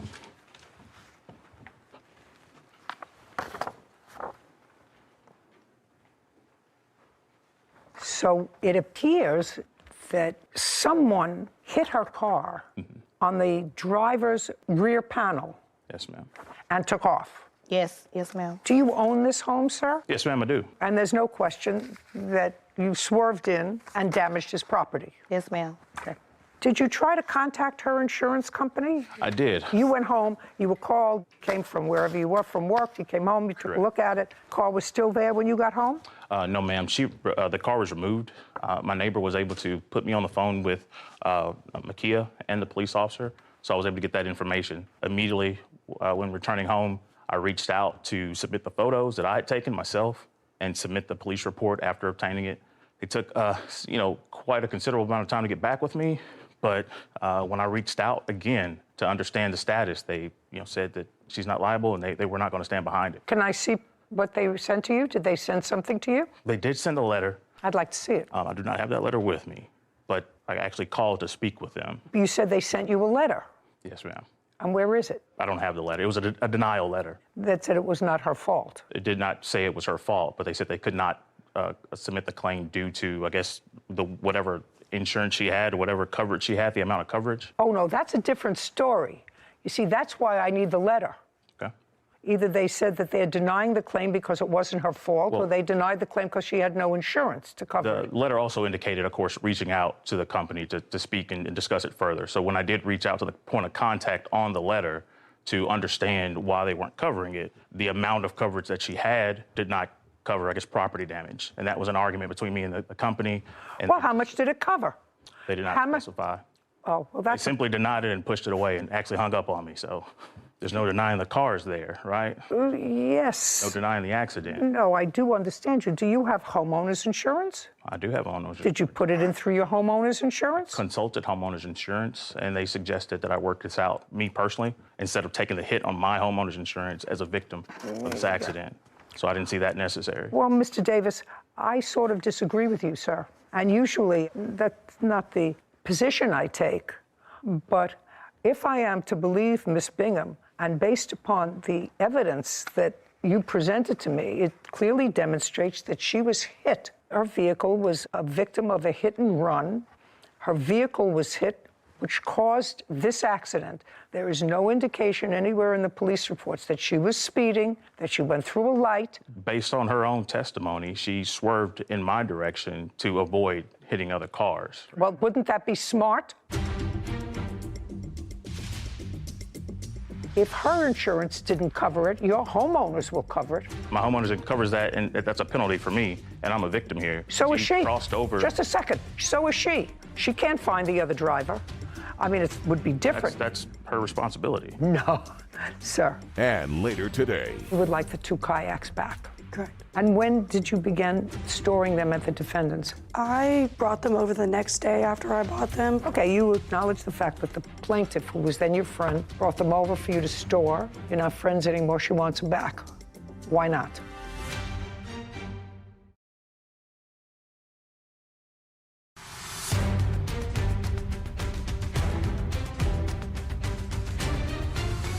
Jimmy Davis claims motorist Micaiah Bingham owes for damage to his house after Micaiah crashed into his yard. That sounds smart. It was She didn't want to hit oncoming traffic coming from the other direction. It was not So oncoming traffic. She was in the same lane with the traffic. if I am to believe her, and your evidence showing that her car was hit in the rear on the driver's side, so I have no reason to doubt her. There was no issue of drugs or alcohol involved. You weren't issued a citation, I assume? No, ma'am. No. Then if her insurance didn't cover it, your homeowners will cover it. Sure. And you should go through your homeowners. My homeowners covers that, and that's a penalty for me, and I'm a victim here. So is she. Crossed over. Just a second. So is she. I understand. If I am to believe her, and I believe her, so is she. I understand. So but what I think you have to do is go through your homeowners, not Miss Bingham. She can't find the other driver. I mean, it would be different. That's her responsibility. No, sir. She is a victim of a hit and run. She has no way, unless it comes out of her pocket, of compensating you. It came She out has of my no, pocket directly. no, she has no way, unless it's out of her pocket, of compensating you. She has insurance. You have no evidence to give me today as to why her insurance made a decision that they weren't responsible. You don't have that with you today, and it could very well be, as her insurance company determined, that this accident, while tragic, was not her fault. She was, in fact, a victim of a hit and run. You were a byproduct of that. So I'm telling you, go to your homeowners. Well, let me understand correctly here. What I'm telling you is, use your homeowners. That's what I would do. That's you. I mean, that's a lot of other people would have a different decision. A lot of other people would bring it to small claims court and try to dispute that, and that's what. Well, that's what you're doing, and I'm telling you that you should use your homeowners insurance because that's what it's for. Typically, with car insurance, there's property coverage. You don't have, sir, I'm not accepting your hearsay. You have to prove your case to me. You see, that's your burden. You have to prove your case. I have now made a decision that the accident was not caused by her. She was not. Caused by she her was not, deciding to she swerve was, into my property. Are you trying to talk over me? Just adding a little extra context to it. It was not caused by substance abuse. It was not caused by speeding. There was no violation given to her. And according to you, she had insurance. So it's up to you to show me why Her insurance. no, not her policy, why you were told her insurance didn't cover it. You don't have that here. In the event that you give me a letter and the letter said she has liability for a certain amount, but it's not the $5,000 that you're alleging that it will cost to redo this. She only had $2,500. Well, then I would say to you, her insurance should kick in the $2,500, and I'm going to give you the other $2,500. You shouldn't be out of pocket. I would do that. If she determines to underinsure her liability so that she pays less in insurance, then that's on her. The insurance company wouldn't disclose all of that to me. They sent you a letter, and you don't have it. A denial letter, and to No, reach out to them that's what you're further. telling me. That's hearsay, sir. Okay, That's hearsay. It's not hearsay if you bring it in to show it to me. understood. So what I'm telling you is this is an incident where, in my judgment, you have two innocent people who were both victims of an irresponsible driver. And if her insurance company, for some reason, and I don't know what it is, that's for her to take up with her insurance company. I don't know whether she's underinsured or whether they determined, after looking at the same things that I determined, that the accident wasn't her fault. So you can't tell me what they wrote because you didn't bring that letter. And we're talking about something that you got a month ago. Understood. Okay, good. Then you go through then go through your homeowners because your case is dismissed. We're done. This court is adjourned. The defendant says she chose to drive into my house instead of hitting another car. Both are equally as dangerous, and that cost me. I didn't want to hit 5 or 6 other cars, so I just did what I thought was best. You know, I found out because it's a very public street. Many people know that community, so people reached out. It was just everything happened so fast. I can't explain the image. It was just like, I'm stuck. You know, my car just got stuck, and I was just like, hey, I'm just glad I didn't hurt anybody else. Because they saw that it was a very horrible accident. That's all. I was happy I was still here. Not the car, not the house, me. I'm glad I'm still here to go home my son. No, the plaintiff really hurt himself with those photos of the defendant's car, and he didn't even notice. I don't think he even notices still. But she had no proof in front of her, no papers, no photos of what her car looked like, so she would have no way of showing that the accident was not her fault.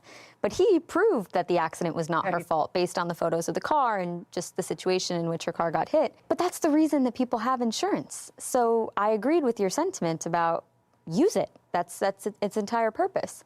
And I think that if he would have come in here and said, okay, I will put it through insurance, but I have a $5,000 deductible, I felt like you might have been more inclined to give him a portion of that, since neither of them were really at fault. They were both victims of a hit and run. But I would have respected that more if he had chosen to use his own homeowner's insurance as opposed to going after another victim. She wasn't at fault, and he knew that. She really wasn't at fault. Yeah. She really wasn't at fault. And as we discussed a moment ago, the suggestion that she should have gone into the to the left where there was an oncoming traffic rather than veering to the right and hit something that was a stationary object. It was definitely the safer option. And in that second moment, she was lucky that she made that decision. You never know. Someone else could have lost their life. Right. Case 2153, Fawless versus Mixedbach. All parties, please step forward. Elizabeth Fawless is suing her former friend, Christy Mazenbach, for 2 kayaks and an assault.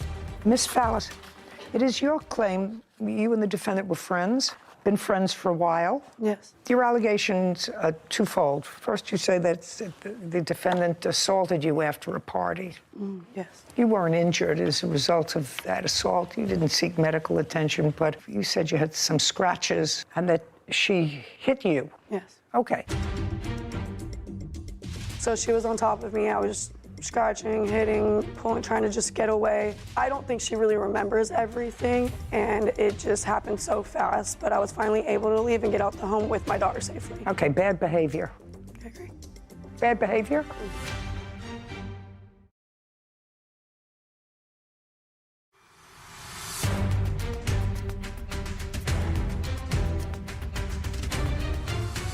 Elizabeth Fawless claims her former friend, Christy Mazenbach, owes for 2 kayaks and an assault. There was no medical treatment. There was some drinking that went on that night. Yes. But the thrust of your complaint is that you gave the defendant 2 kayaks that you had purchased. Correct. Because the defendant has a piece of property and you didn't have a place to store them, and you asked if you could store them at the defendant's home. Correct. She said yes. You're no longer friends after this kerfuffle that took place after a party, and you would like the 2 kayaks back. Correct. When did you purchase them? I bought them on April 29, 2020. From whom? This lady and her mother were selling them on Facebook Marketplace. They were moving out of state, and her mom couldn't take them with her. So I have the messages of those two, but I bought them on Facebook. And how much did you pay? $320, or $350, sorry. For both of them or each? For both of them. And when did you begin storing them at the defendant's? I brought them over the next day after I bought them because I live in an upstairs apartment.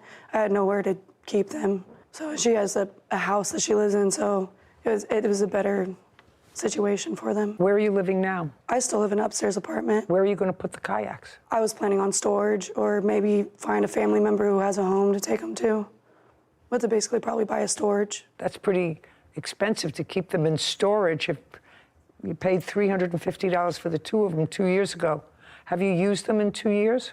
I bought them this year, this April 2022. Oh, 2022. Sorry, yeah, 22. Okay. Have you used them? Yeah, I use them often with my daughter. She's 5 and autistic. Have you used them with the defendant? No.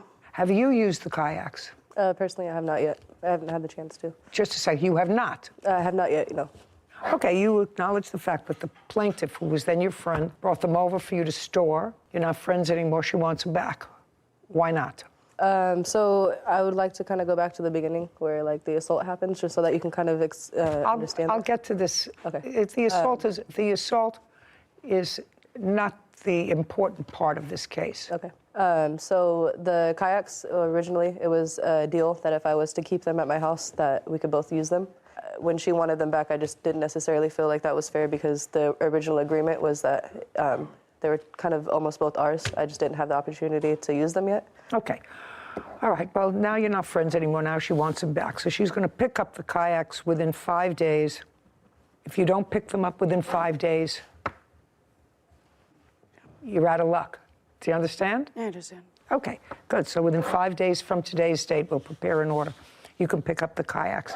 Now, you want to proceed with the assault part of your case? Yes. Okay. Show me pictures of what the injuries were that you sustained. I don't have any photos. I had a different phone at the time. And Just a second, so you don't have any photos. Do you have any medical reports? I don't.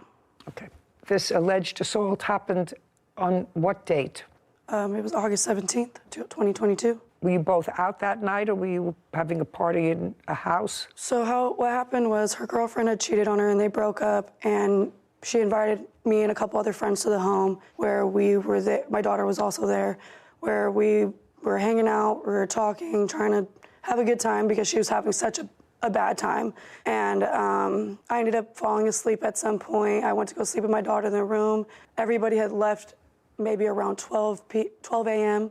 and she came into the room wanting to talk, wanting someone to be there with her, but I was asleep. I'm not a very happy person to be woken up to, so I told her no, like we'll talk in the morning. She wasn't okay with that. She started getting mad, so she started getting upset, and my daughter was next to me, so I was like, well, then I'm gonna leave.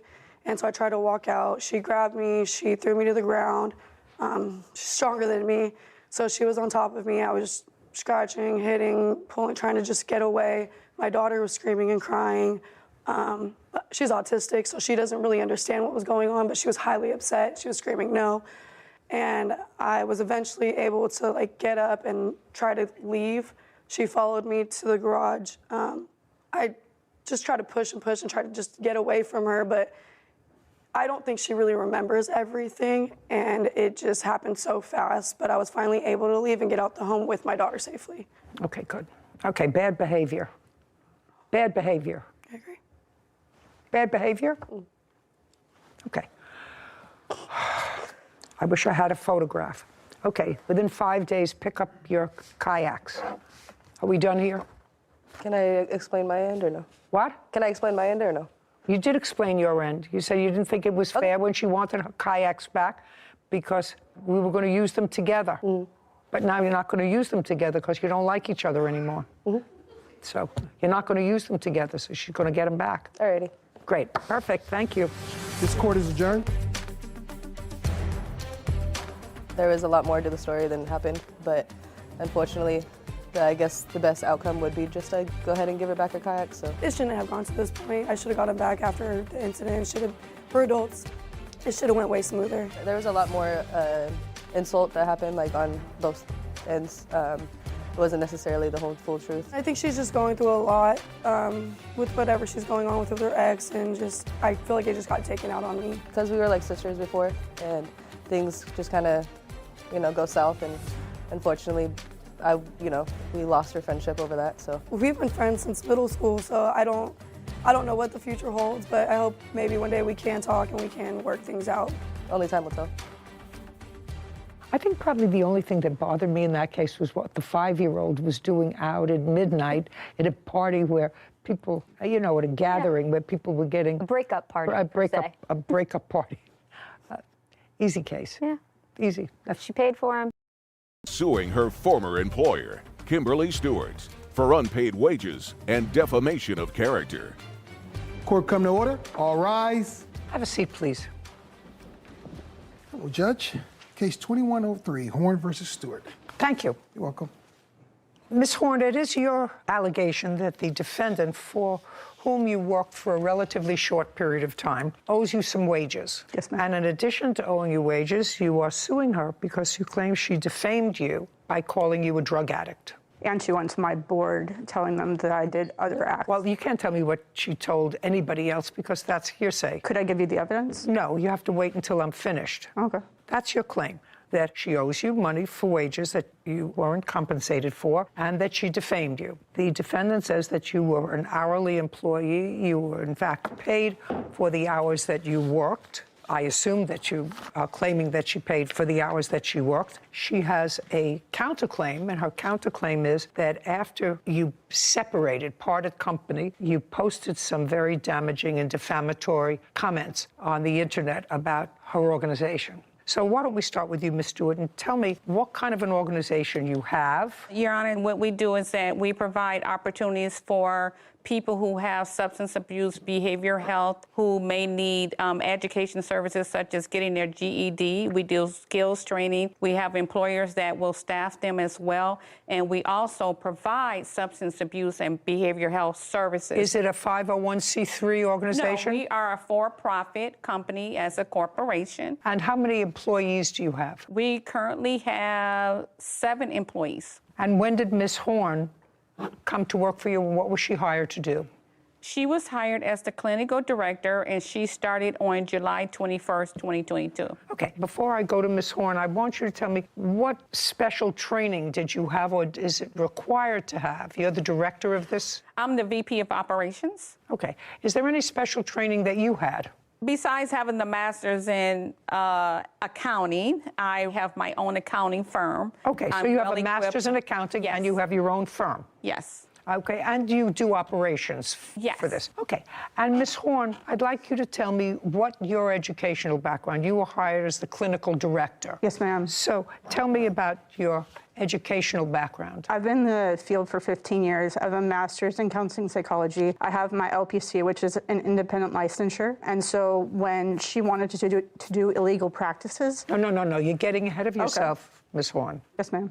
Did you answer an ad? Yes, ma'am. I went for the interview, and when I showed up for the interview, she told me that I could not oversee the clinicians, BHTs, and case managers, and that I could not sign off on notes because I had an LPC. I got the board on the phone that day, and You're getting far ahead of yourself, Ms. Horn, and I'm just telling you, who is this person?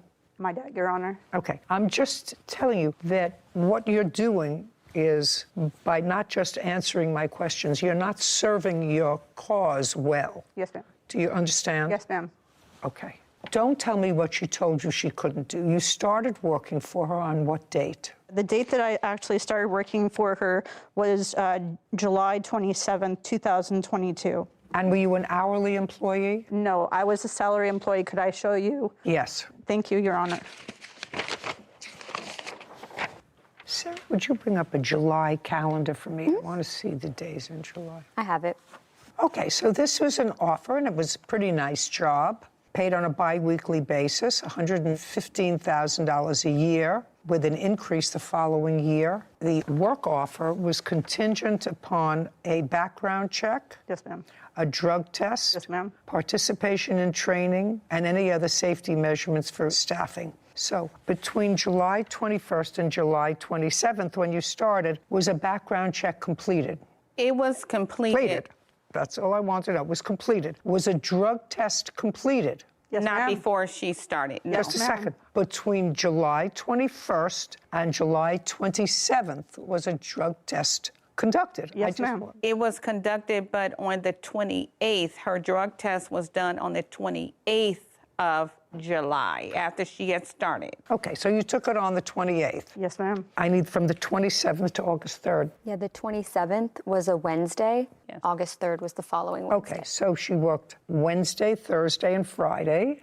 And then the following Monday and Tuesday. The 3rd No, would be ma'am. that Wednesday. 5 days. No, ma'am. Monday, Tuesday, Wednesday, and Thursday of the last week.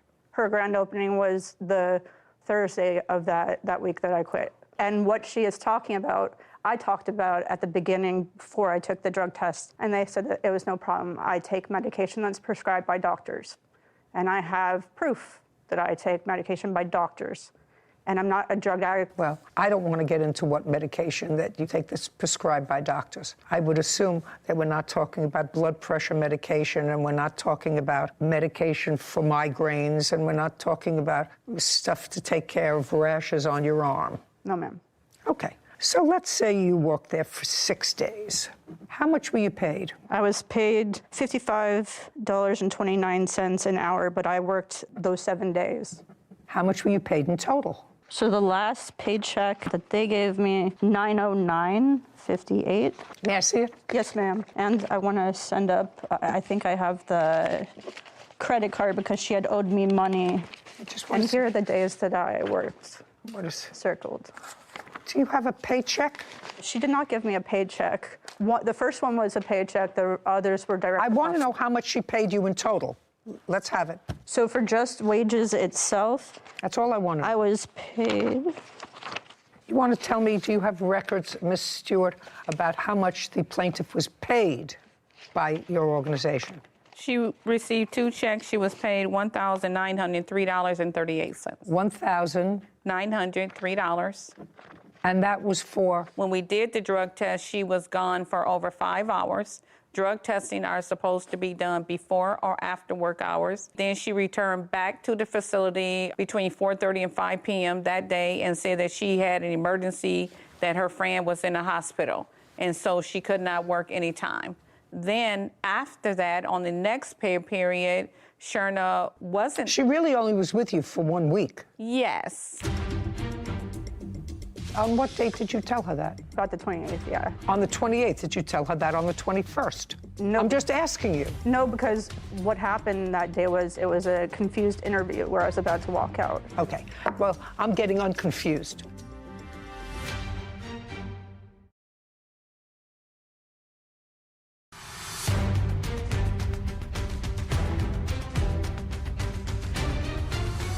Sharna Horn is suing her former employer, Kimberly Stewart, for unpaid wages and defamation of character. Kimberly is countersuing for property damage and slander. So she really only was with you for 1 week. Correct. And then on the next pay period, because she was paid for those 3 days and the time that she took off, we put her on the hourly rate because she didn't work a solid 2 weeks. But at any rate, we paid her for the time and days she was there. And so we don't owe her any money. She was paid. Well, you were actually paid almost $2,000 and you were there for 5 days. What she said was a lie. I never took off time. Just a sec. I said something. Don't say what she said was a lie. You were paid almost $2,000 and you worked for 5 days. 7 days. Well, when you went to take your drug test, what time did you leave? Well, the other person... Just what time did you leave? I did not leave from anything. I did it on my own before I started. So is what you're telling me that the defendant was incorrect when she said that you were gone from the facility? Yes, ma'am. Okay. Do you have anything to support that she was gone for 4 hours? Ma'am, she was gone for half the day because that's when she ran into my office and said, hey, there's some stuff that's going to show up. Will I be fired? Or am I going to have a job? So when did you have that discussion with her? That was on the 28th of July. Did you ask her what substances? Yes. Did she tell you? Yes. Okay. From my information, Ms. Horn, how much do you think, in addition to the $19.03 that you were paid, do you think you're owed? 10 hours, ma'am. 10 hours. Which 10 hours? That's from the week of the second week, not the first week, because I never left. I actually stayed late the day before their grand opening because she ordered a sofa. Are you charging her for those hours that you stayed late? Yes, because that's work. No, okay. What else? Right now we're just playing with time. I passed everything and I was told I would be fine. Just a second. Who told you that? She? Yes, ma'am. When did she tell you would be fine? I went to her, I said, there's going to be a drug test. Here's the medications that I take. On what date did you tell her that? About the 28th, yeah. On the 28th, did you tell her that on the 21st? No. I'm just asking you. No, because what happened that day was it was a confused interview where I was about to walk out. Okay. Well, I'm getting unconfused. So you went into her before she got the results of the test and asked her specifically, these are the medications that I take. This is what's going to show up. Is it going to be a problem? This is common, Your Honor.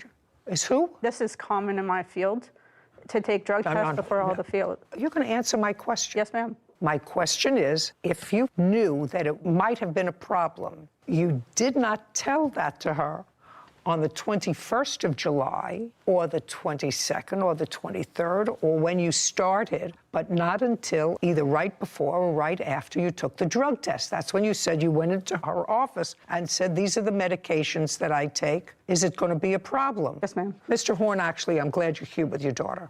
May I talk to her for a minute? No. Okay. You may not talk to Could I show you a picture of the inside of the facility of what happened in that facility, please? No. You left, and Yes, I ma'am. find that the records are so, actually, you don't have records, unless that's something that you want to show me. You wanted to show me something about your employment hours? You were paid almost $2,000 for the few days you worked there. As far as I'm concerned, it didn't work out. You hated it there, and she wasn't crazy about you.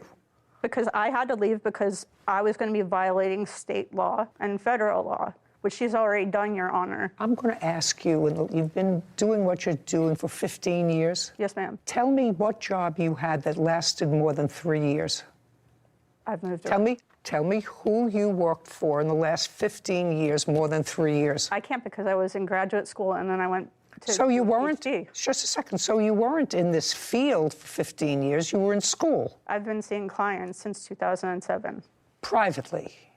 No. Well, what I asked you is, who did you work for in the last 15 years, more than 3 years? University. Is that where you went to school? Yes, ma'am. Is that where you went to school for how many years? 5 years. Your father wants to have a word with you before I'm finishing up with this case. You want to have a conversation with her? You're blowing it. You answer her question directly and don't go anywhere else. Okay. Was that helpful? Yes, ma'am. Okay.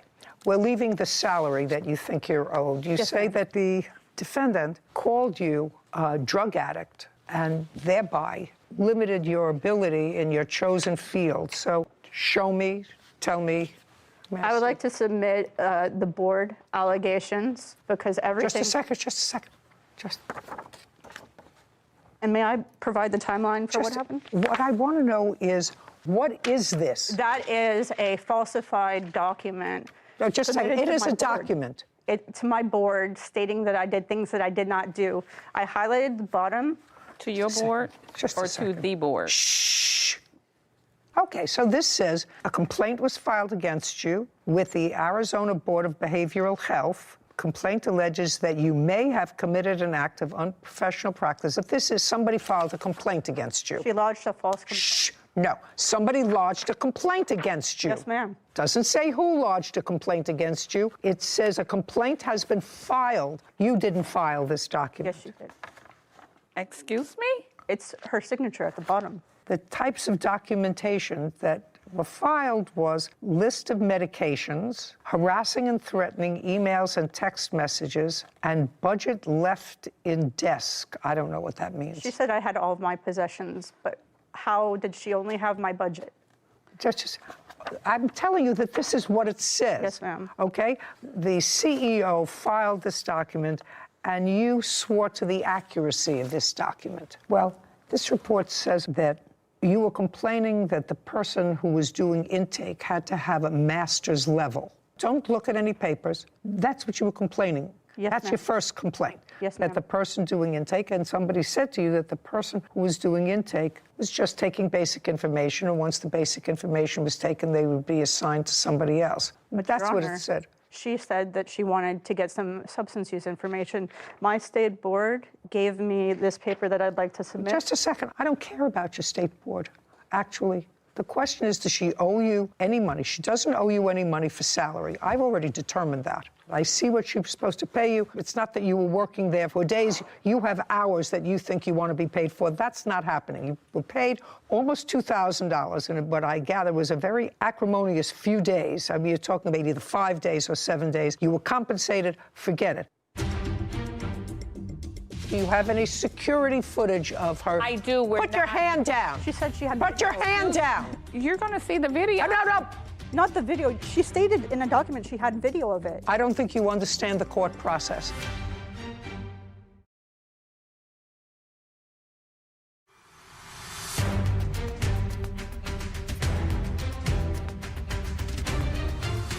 Sharna Horn has accused her former employer, Kimberly Stewart, of defaming her.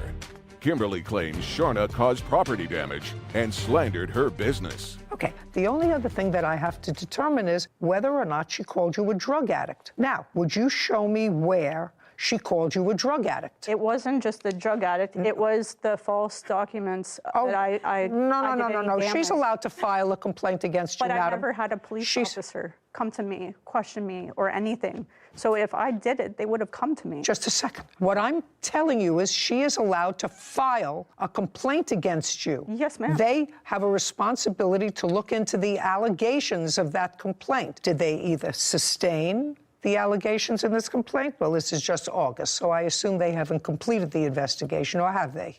No, ma'am. Okay, so they have not. That's why I'm filing defamation, because this is doing it on purpose.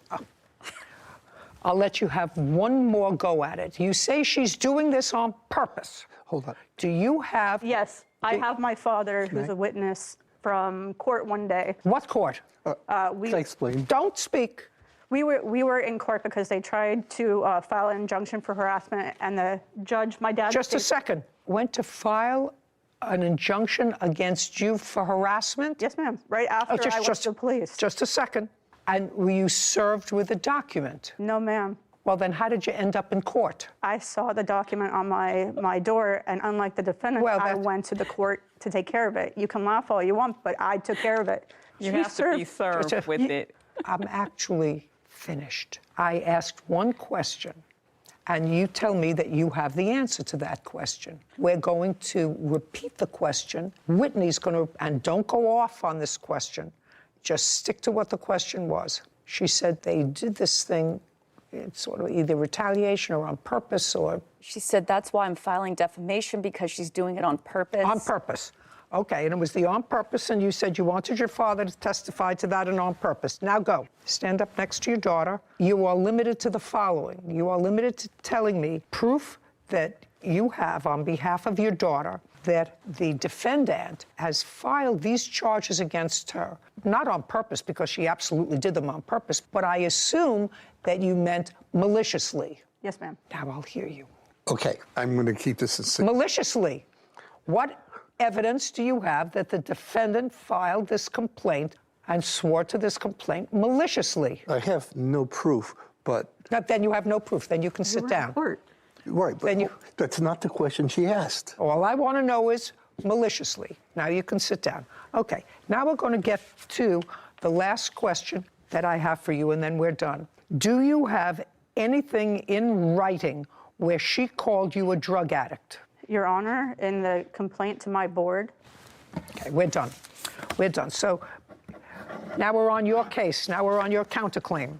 Your counterclaim is for property damage. What property? I will show you the documentation to the counterclaim. Just a second. Don't tell me that you have documentation. It's a shattered window. When was the window shattered? The window was actually shattered on August and let me make sure I get you accurate dates. I'm sorry. Did you witness it being shattered? No, ma'am. If you didn't witness it being shattered, what proof do you have that if... Put your hand down. Yes, ma'am. Put your hand down. I don't have it up. Oh, put it down. Very good. Better. We don't have witness. If you don't have witness, then you don't have proof. Okay. Any other property damage? Shattered window? Anything else? It was a broke lock. The day that she was can I say this? No. I'm very easy. No, I'm saying the day that she came out to and sent the police to our facility on a Saturday, the lock, I saw her leaving that day, and our lock was broken off of our gate. All I want to know is, did anyone witness her Actually witnessed either? her, no. Then the answer is no. Do you have any security footage of her? I do. Put your hand down. She said she had. Put your hand down. You're going to see the video. No. Not the video. She stated in a document she had video of it. Just a second. Oh, gosh. I don't think you understand the court process. So I'm not going to tell you. I've dismissed your case, and I'm getting very close to dismissing hers. I'm dismissing those parts of her complaint which allege property damage because she has no witnesses that you, in fact, committed property damage. There's no reason for you to continue looking up papers. Your case is dismissed. Do you understand? Yes, ma'am. It's about very clearly. Now, the last part of this case has to do with the defendant's allegation that you, in fact, defamed her organization. I'd like to see in writing what you have to prove to me that the plaintiff defamed your organization. Yes, I want you to. I didn't ask you for anything. Now it's her proof. Do you understand? What I'm telling you, Miss Horn, is your behavior is a little off. I'm telling you. Because I was framed. Just a second. Your behavior is off. And I've told you why. I've given you specific reasons why. You had two parts of your complaint. One is for wages, which I dismissed, and the other one for calling you a drug addict, which you could not prove. No. You're not hearing me. I asked you for proof that she called you a drug addict. You didn't have it. Now, proof that she defamed your organization. May I have it, Kevin? This is from her and her father. And just a second. Her father isn't a party to this action. Can I speak to the counterclaim? Because I have proof from her. Sure. Her text. It's her text. This is from him. I'm not interested in anything from him. Sue him if he said nasty things to you. Your Honor, it's just not nasty things. This all came about because of everything that Sherna has done, and she doesn't realize is Listen to me. Yes. None of this comes from her. She's on it. Her name is on there. I don't care whether her name is on it. None of this comes from her. They CC'd her. This is proof. Put everything away. Put all your papers away. I'm not coming back to you unless I, in fact, see that there's any validity towards our counterclaim. Then I'll come back to you. Right now, your claim is dismissed. Both counts of your claim is dismissed. I've dismissed her claims for shattered window and a broken lock. And these emails do not represent any form of defamation. If you have nothing else, your claim for defamation is dismissed. Do you have anything else? The answer is yes or no. No, Your No. Honor. We're done. Easy. Thank you. Bye. you. This court is adjourned. Thank you. Our facility and myself have done nothing wrong. I think I got flustered, which is fair. We're doing everything according to the Arizona State Board and laws. I actually thought that they paid her. She complained that she hadn't gotten her second paycheck. If you look at the documents say that they went right in and bookkeeping corrected that and sent her out the second paycheck. So that was nonsense.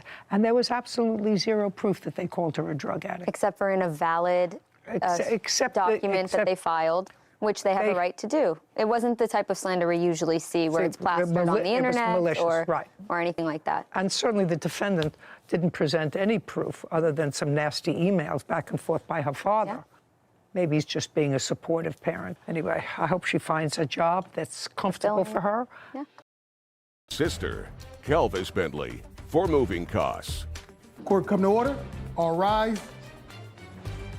Have a seat, please. Hello, Judge. Case 2106, Bentley versus Bentley. Okay. Thank you. Welcome.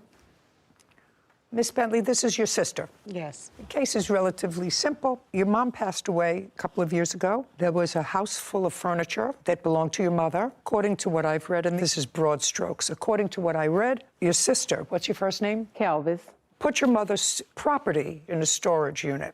Excuse me, it was already in storage. Who had put it into storage? My mom put it in storage. My mom was terminally ill, and she put it in storage 3 months before she passed away. Is that correct? Yes. On what date did your mom pass? November the 8th, 2018.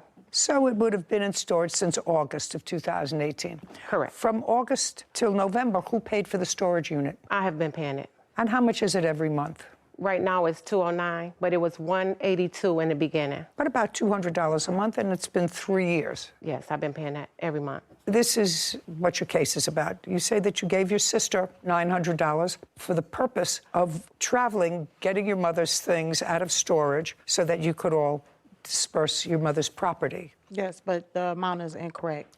What's the amount? I gave her $800. Okay, $800. Yes. In order to get your mother's furniture to where you live, so that you could separate the furniture and the family could take what they wanted or needed of the property, correct? That's correct. Good. Then COVID struck. Your sister didn't use that money to travel, to hire truckers, to move the furniture, and you want that money back.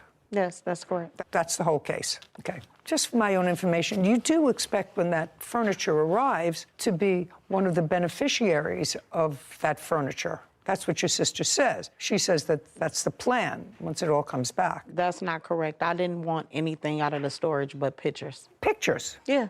Well, pictures of things. Yes, that's it. Pictures of what? There's a picture of me and my mother. That's all I wanted. Did you tell that to your sister? Yes, I did. Did she? No. How many sisters are there? It's only 2 of us now. It was 4, 2 deceased. Did your mother have any other property? My mother has a whole 2-bedroom home in the storage. She has furniture, everything. Other than furniture? No. Clothes, pictures, yes, things like that, yes. Is there any property in that storage unit that you want? Well, I'm holding her stuff because it's sentimental. I mean, I can get it, I wouldn't mind having it, but it's really, she got a lot of sentimental stuff in there, so that's why I've been paying. Furniture? Yes, furniture, clothes. Furniture. Pictures, everything, Okay. Yes. How far away is the storage unit from where you live? It's in Charlotte, North Carolina. How far away? 10-hour drive. We stay in Michigan, and the storage is in North Carolina, Charlotte. Anybody that you know live there close to the storage unit? My aunt and my cousin does. And this picture that you want, do you know where it is? It's in the photo album with the rest of the pictures. And other than that one picture in a photo album, you don't want anything else, any of the other property? No. You two are the heirs, is that right? We have a brother. Does he have, as far as you know, any interest in any of your mother's property? No. When my mom passed, it was me, my niece, and my older brother there at the time of death. And so he got everything he wanted out, and he gave me the key because I was the next to older one because she wasn't there. So he was like, so y'all do what y'all want to do with it. And so that's when I told her, I'll pay it until we go get it. You said, I'll pay for the storage unit until we go and get it. Yes. Okay, now I'd like you to tell me about this money that she gave you. Do you remember when she gave you the $800? She gave me the money, I want to say, May of 2020. And can you tell me what the conversation was when she gave you the money? It was, here is some money to go towards going to get the things, And so I told her, well, I'll find a way to go get it. I didn't never give her a designated time, but during that time, that was COVID, so no one was able to go. And so I was going to go this year because I just signed the papers to go and go get the stuff, but no one still was able to go. She never once said that this was money loaned to go get it. No. Oh, I'm sorry. No, she had designated it to go and get the property. Yes. And you didn't use it to go and get the property. I used it towards the storage. No. I'm sorry, go ahead. No. The answer is no. No. So that's what her complaint is, that it wasn't used for its intended purpose, which was to go rent a truck, movers, and bring the property to where you both live. Okay, and she did give you $800. Yes. Okay, and Miss Bentley, you're prepared to sign a document that indicates that the only property you want from storage is a photograph of you and your mother that's in a photo album. Yes. That you want nothing else, that everything else belongs to either your sister or any other heirs that have a legitimate claim on any of that property, but you want nothing else. That's fine. Reasonable? Fine. Perfect. I'm entering a judgment for the plaintiff in the amount of $800 with the proviso that the plaintiff will, in fact, sign that document indicating she wants nothing but one photograph from the storage unit. I gave her $150 back. Did she give you $150 back? She did give me $150 back. You paid her back. So she goes, you're $650. Judgment for the plaintiff, $650. Thank you very much. Thank you. This court is adjourned. It was my mother's stuff. I just was trying to get the stuff. It was in storage for long enough. We haven't talked in a whole year. We're not close. All she wanted is the picture. I give her a picture. At least I got what I wanted. We still sisters, still love her. Those look like two nice sisters.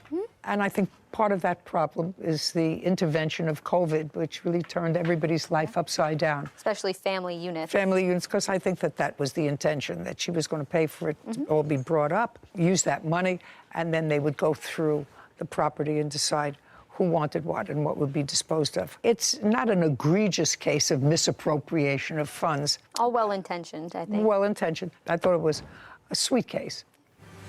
Case 2111, Banks versus Mitchell. All parties, please step forward. Queen Vanessa Banks is suing her former friend, Fulton Mitchell, for an unpaid loan and stolen money. Miss Banks, what kind of work do you do? I'm a city contractor for the city and county of San Francisco. How long have you been working for the city of San Francisco? 30 years. You a full-time employee? No, I'm a contractor, so I'm used as needed. Well, in the last month, how many days have you worked? Like around 40 hours the whole month. How do you support yourself?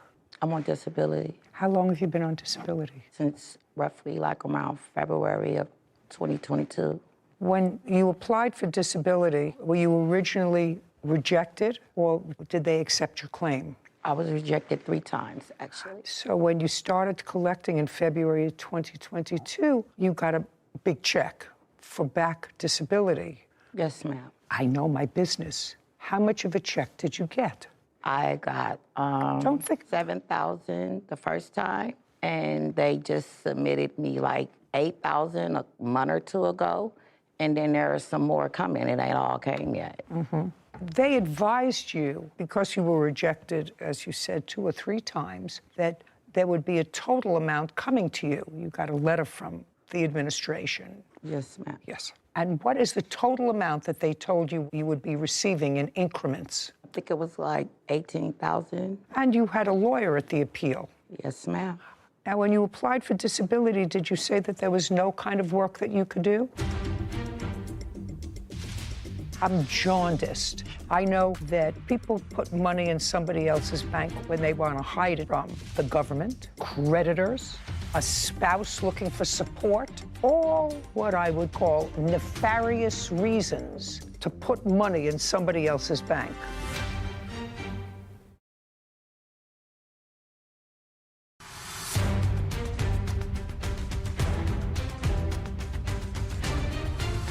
Queen Vanessa Banks claims her former friend, Fulton Mitchell, stole money from their shared bank account. Now, when you applied for disability, did you say that there was no kind of work that you could do? Well, actually... No, not actually. They're giving you $18,000. They said that they should have taken your case when you first applied for disability. So they had to have found that you could not hold gainful employment. That's what it's all about when you get federal disability. Right. Right. So I want to know what this 40 hours a month that you worked last month as an independent contractor. What kind of independent contractor were you? I actually sit on Zooms, and I am a consultant, so I'm on Zooms most of the time. And when you're not on Zooms, where are you? At home. What do you consult about? I am an urban consultant, so I work with various people that's trying to find out about urban living and mental health, basically working around mental health. How are you paid? They might mail a No, not check. might. They mail a check. What do you do with that check? I usually cash it at a store in the community. You cash it. What is your hourly wage? As a consultant? Yeah. I'm usually paid like $130 an hour. And what's the amount of money you get from disability a month, not counting these extra payments for when they denied you disability? $1,000. So you get $1,000 a month plus $130 an hour times the last month you said was 40 hours. So you make $4,000 or $5,000 a month from your consulting job for the city. No way. Well, am I correct, Whitney, that Ms. Banks said that she worked about 40 hours last month? Can I explain something? Not No. all. No. She said around 40 hours the whole month. Okay. Would you tell me what she says she earns an hour? It's usually $130 an hour. $5,200. And when you get the checks for these consulting things, you take them and you cash them. That's either a yes or a no. Do you work as a sole independent contractor, or do you have an LLC or a corporation? No, ma'am. So the checks are made out to you? Yes, ma'am. As an independent contractor? Yes, ma'am. you have to pay your own taxes. So you're 1099 from all these people? Yes, ma'am. What did you declare on your taxes last year? I didn't file taxes last year, ma'am. Why not? You said you've been working in this capacity on and off for 30 years. Because, for the ma'am, city. where I come from, a lot of the work is volunteer work considered, and you are given a stipend. And some of the work I do, sometimes I don't even get paid, but I still do the work. Listen, you know exactly where I'm going. We're two savvy people. When you cash those checks, because this is what the case is about, for some reason, because I'm trying to figure out why somebody puts money into somebody else's bank account, because part of this case is about that. You and Mr. Mitchell became friends, maybe a little bit more than friends, I don't know. At some point, according to you, you gave him money to hold in his bank account because his bank account was closer to where you are and you didn't want to go on 2 buses to where your bank was. Am I getting that right? Is that what you... No, ma'am. Let's see. I'm telling you why I made these inquiries to you. I was struggling to find a way to get access to my money. I always took the bus to the bank, but during COVID, public transportation shut down. It was completely unreliable, and I was in a bind. This is what you write. When Fulton heard about my problem, he offered to hold my money for me in his bank. He said that he didn't keep any money in that account, so it would be perfect, because his bank was right where I worked. I only know of several reasons why strangers put money in somebody else's account. You know, I may have an account with Sarah.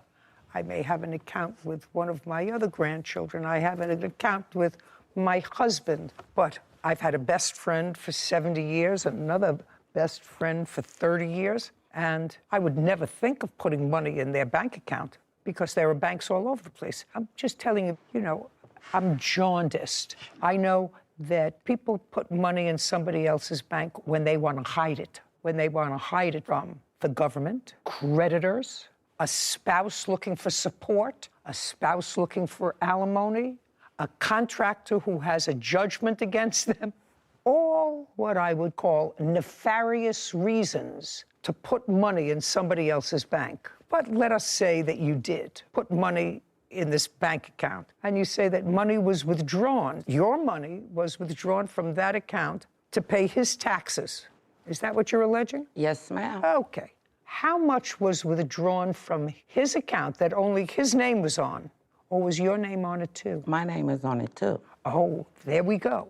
Now I can understand it, why you might owe taxes. I don't know anything about his business, but I can certainly understand that you might. Did you receive notice that the IRS took money out of this bank account, which was then a joint bank account? No, I did not. So if her name was on it too, it was a joint account? It was not. It was my account, and I added her name to my That's okay. That makes it a joint account. Yes. Okay, well, I didn't have that information in here because joint account is absolutely different. Joint account means that the money belongs to both of you. Now, what makes you think that the money that was taken out of the account was to pay his taxes? Because I have proof, Your I'd Honor. like to see it.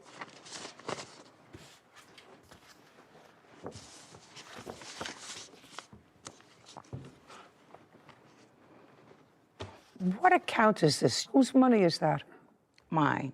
Explain that to me. This is a deposit here for $988.68. What is that? That's when the pandemic hit and the struggles started getting hard trying to get money. And being that me and him was business partners, that's when he decided to try to help me out. You know, I neither have the time or the interest to hear about the nuances of this stuff because I don't have the wherewithal, either emotionally or structurally, to figure out the whole scam. I haven't figured it all out yet, but I'm beginning to figure it out. So you deposited $988 and then withdrew at some point in May. That was on June 9th. I don't have the rest of it here, but you withdrew $1,600 from that account on May 25th. Do you remember what that was for? May 25th? Yeah, May 25th, $1,600. June 3rd, tax levy, $2,711. The May 25th is because that's my daughter's birthday, and I and spent time with my daughter. And then the June 3rd tax levy is why I'm here with you today. What kind of business were you in together with the defendant? You want me to answer that? No, you answer it. What type of business were you together? He works for the city and county.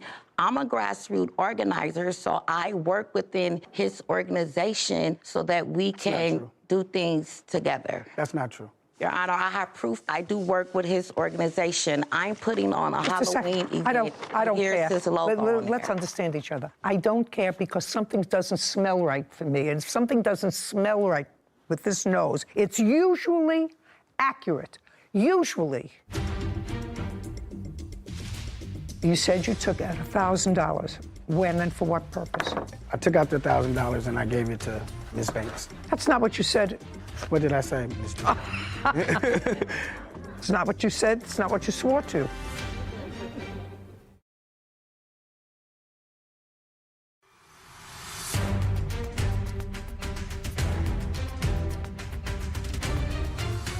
Queen Vanessa Banks is suing her former friend, Fulton Mitchell, for an unpaid loan and stolen money.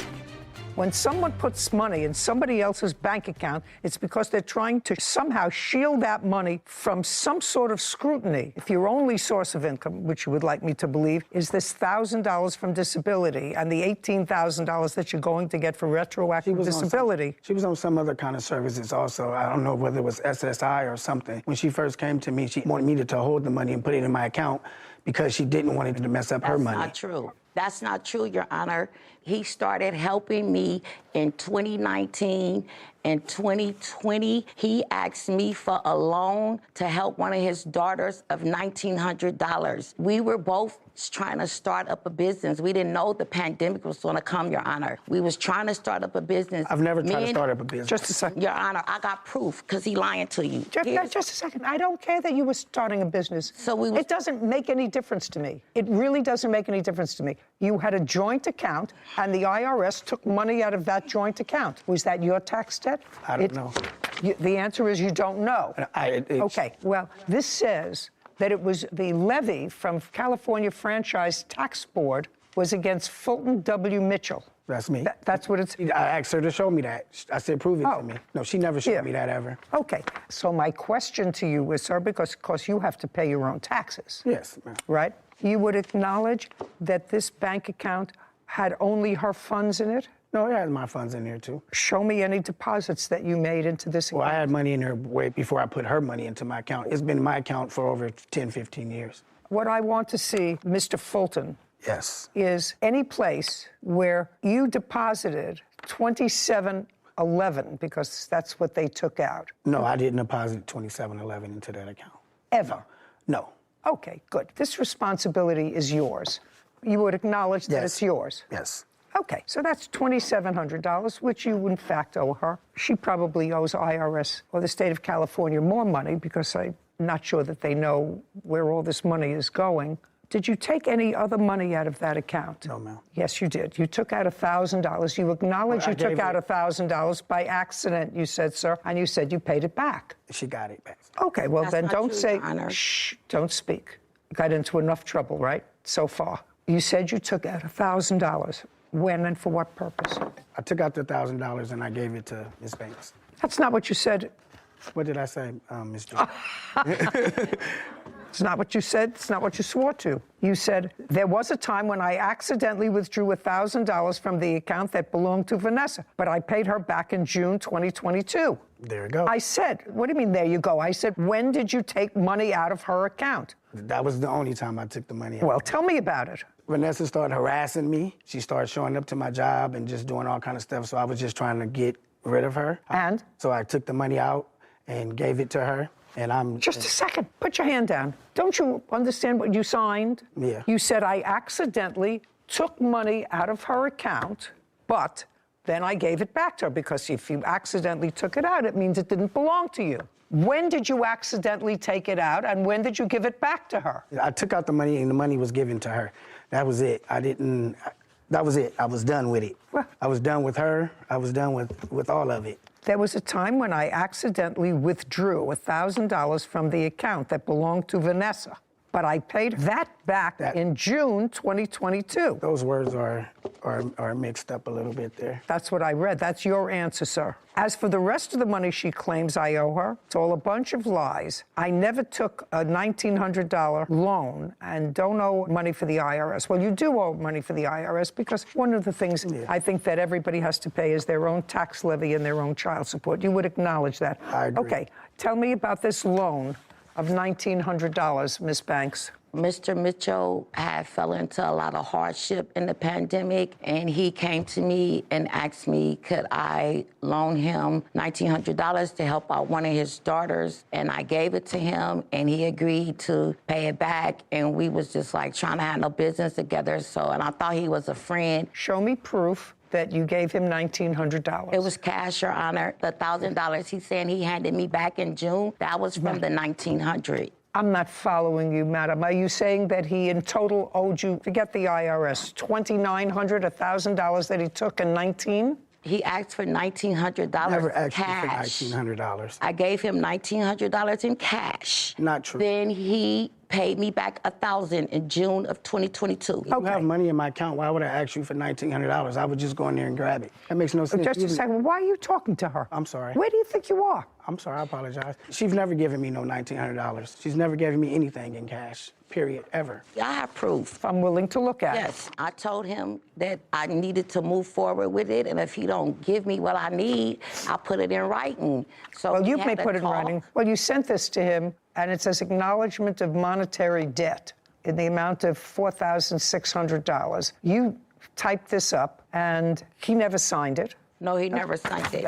Well, then it's meaningless. You can type up anything. I can type up something that says I own all of Sarah's real estate. If she doesn't sign it, I don't own anything. Well, that's what $1,000 came from, because he was trying to cover that. Yeah. You know, somehow I think I'm dealing with, I'm not sure about one or two people who've managed to master the system. And no, not at all. I don't know. I don't know. All I know is if somebody is working. 5 years. Just a second. Hey, just a second. There's a reason why she asked to be added to your bank account. Do you understand? Yes, ma'am. You don't look as if you're a foolish man. What was the reason she gave you for wanting to have a bank account where you were the primary on that bank account? What was the reason she gave you? She gave me the reason that she didn't want it to mess up her income. That's not true. Just a second. So she said, I don't want it to She said she didn't want to put it in her name because she didn't want to mess up her income that she had coming in. Her income from what? Some kind of assistance. I'm not sure exactly what it was. Whatever. Anyway, got a nice windfall, $18,000. By the way, I have one other question for you.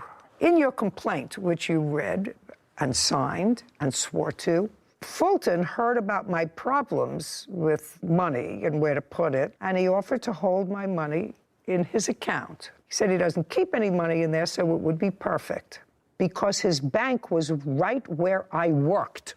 Where was his bank, and where do you work? I work in the community that I was born and raised in, which is Bayview. Okay, I'm not going to get a straight answer. You owe her for her tax debt, nothing else, $2,700. This court is adjourned. That's it, you're done. I'll watch her like every day. It was fair. I'm thankful that she saw what it was for what it was. You know, she asked me to put some money in the account for her. I did. I never had to harass him. We were business partners for 2 or 3 years. I don't know if it was a business agreement or not. Because I told him I want my money. I'm just happy it's over with. You know what I was thinking about? I was thinking that I wouldn't have had that information about Social Security disability unless Poppy was an administrative law judge with Social Security 40 years ago. And I remember exactly what the drill was. File, you rejected, you file, you rejected, and finally you have to hire a lawyer, and the lawyer gets a big chunk of the relief, and you get all your back payments. So I have a feeling I was dealing with two people who had a substantial skill set in how to negotiate and suck every dollar from the system, whether it was deserved. Lucinda Noble is suing her sister, Tiffany Acuna, for rent and property damage. Court come to order. All rise. Have a seat, please. Case 2109, Noble versus Acuna. Thank you. You're welcome. Miss Noble, this is your sister. Yes, ma'am. Older or younger? Younger. Any other siblings? Many. How many? I have 5 sisters and 4 brothers. And you have kids. How many children do you have? I have 3 daughters. How old are they? 18, 15, and almost 12. And you? I have 3 children, and they are 10, 5, and 2. There came a time when, that was in August of 2021, according to your complaint, that you were having some housing difficulties with your children. No, that's not true. Well, Ms. Noble, what led you to believe that your sister was having some housing difficulty? Because you start your complaint by indicating that she was about to become homeless. Her house that she was living in was being put up for sale. So the house that you had been renting, Correct. for how long? About 2 years. I'm not really sure. It was well Was over being a year. sold. Well, I didn't know that until I gave her my notice after I'd already previously asked my sister if we should move in. So you approached her about you moving in with her. Yes, correct. And do you own your own home, Miss Noble? I do. Where you were living there alone with your 3 children? Yes. Okay, and how much rent were you paying? $750. Now, when you decided to move in with your sister, what rent was discussed? Well, she had told me about $400 is what she wanted. Okay, so she said the rent was $400 per month, and that was starting August 1st? Right. So this is what part of this case is about. Part of the case is about rent. You lived with your sister from August 1st, 2021, to a date in 2022 when you finally removed all of your property. Kind of. I did not remove all of my property, but I removed what she allowed me to. To remove on what date? I'm going to say it was mid-May, but I'm not sure. May of 2022. Mm-hmm. So we have August, September, October, November, December, January, February, March, April, May. So between 9 and 10 months. For the 9 or 10 months that you were there, how many times did you pay her $400 in rent? She's going to have a list. I have a list too of our. And you have a list. So why don't you take a look at it and give me the exact number of months? The time I paid her $400 was, I think, only one time. And there was other times I paid her different amounts, but our agreement was because I bought all the groceries, we just kept track on this app, which has a list. I paid way over $400 in total. Well. So our agreement had changed. Just a second. Okay. You have an app, 10 months. Mm-hmm. How much did you spend on that app? 12,000 something. It's right in here on the list. Take a look, because you're going to show it to me. I paid total $10,411. Okay, and she? She total was $11,291. And that was to cover groceries, food, gas money. Her phone was under mine. This is something that I'm going to have to simplify. There came a time when there were issues with regard to you not paying her $400 a month rent, and you discussed it with her, correct? And in what month was that? April. It was before April. It was before I had gone on vacation. What month and year? December of 2021. So what I'm reading in December of 2021, you had a dispute about how much you were spending, how much you weren't spending, and that $400 was not being forthcoming just for rent. You see, I can understand that the two of you decided to split bills, everything other than the $400 in rent. You each have 3 children. You're 2 adults. Let's get to December. Was it the beginning or middle of December that you had this discussion about just pay $400 a month and we'll deal with it? Maybe the middle. Okay. So we have January, February, March, April, and you moved out in May. Correct. I was kicked out illegally. Yes. In May. Yep. Left in May. So that's 5 months. It was suggested by your landlord that just give me $400 a month and we'll split groceries. In April, I have the proof of the text. Just a second. So we have January, February, March, and April. 4 months. Did you give her $400 a month for those 4 months? Nope, it was never discussed before then. I have the proof that it was discussed in April. I'd like to see it. Thank you. It was discussed in April again. Okay, just a second. I just want to see the proof. Well, show me if you have proof of an earlier conversation. I don't. I believe that there was an earlier conversation. Let me see the one that occurred in April. It was mainly the receipts. I'm not getting involved with that at all. Right now, you had a place to live with your 3 children for much less than the $750 a month that you were paying at another residence. Right. And I spent way more on groceries. I did all the groceries. Whatever. Your children didn't eat more. Right. And my children didn't live there the full time. I don't care. Okay. I'm sorry. Can I look on my phone? It might be faster. Is that okay if I show you the text? I don't care where you show it to me. Just show it to me. Thank you. I'm sorry. Oh, yeah. So I'm supposed to apologize. Okay, apologize. Sorry. On April 24th. So if you want, and then you can scroll down because she kind of keeps for a couple days.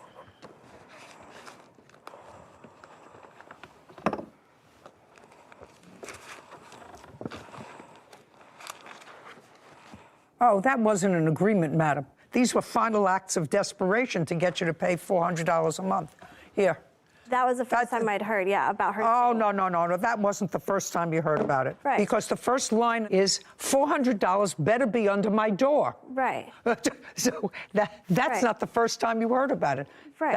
That's an act of desperation. Okay, so you had this conversation with her in December, and she was there until May. And according to you, you only paid $400 once. That's $2,000. By the way, how are your children supported? I work. Well, I work, yes. Is that a full-time job or a part-time job? It was part-time. Well, you don't support yourself and your 3 children with a part-time job. Do you get any child support for them? I did get child support for 2 of them, yes. For 2 of them? Mm-hmm. How much child support do you receive? $300. $300 a what? A month. Do you get any other assistance? Yes, I had food stamps. Mm-hmm. Do you still have food stamps? Yes. How much a month? For something, I'm not exactly sure. And when you bought food for the household, you used the food stamps as well as your other money from your part-time job, and got it, $400. So far, you owe your sister $2,000. That's for back rent. Now, you want to go through the damages that you allege that your sister caused? Yes. So I had 2 couches, and those went away. What do you mean both went away? What does that mean? She got rid of them. While she was living there? Mm-hmm. And you knew about it? In what month? It was when I came back from vacation. My things were gone. I'm not following. You were supposed to be gone for 2 weeks, according to her. No, I was gone for 3.5 weeks. You were gone for almost a month. Mm-hmm. She was babysitting for your children. They don't really need babysat. They're older. Well, your 12-year-old can't live by herself without a mother for a month. No. Okay. And your 18-year-old does what? She works at a hotel. So she works during the day or at night? She didn't at the time. She was at 17 at the time. You're not going to leave a 17, a 14, and an 11-year-old alone for a month? Of course not. Okay, so they were home with your sister? Yes. Let's get back to the initial question. I forgot what my question was before I went off on this tangent. Couches.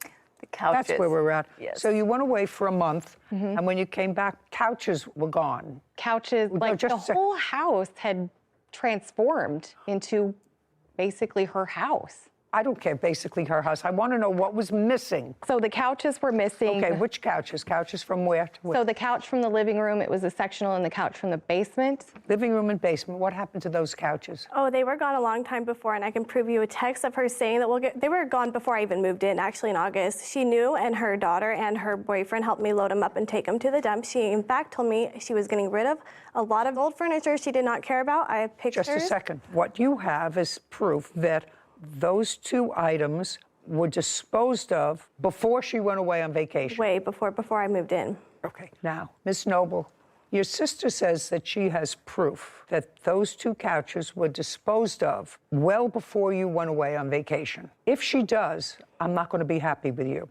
Do you understand? Mm-hmm. Were those 2 couches gone before you went on vacation? I can't recall, but I believe she wanted to make room for her furniture. Just a second.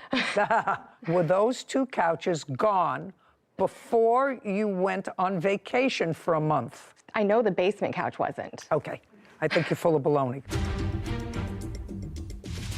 She started giving my niece video games, movies, my food storage containers. She was just giving my things away. Okay. I went to graduate school after I finished with high school for 9 years. I'm not dealing with Tupperware.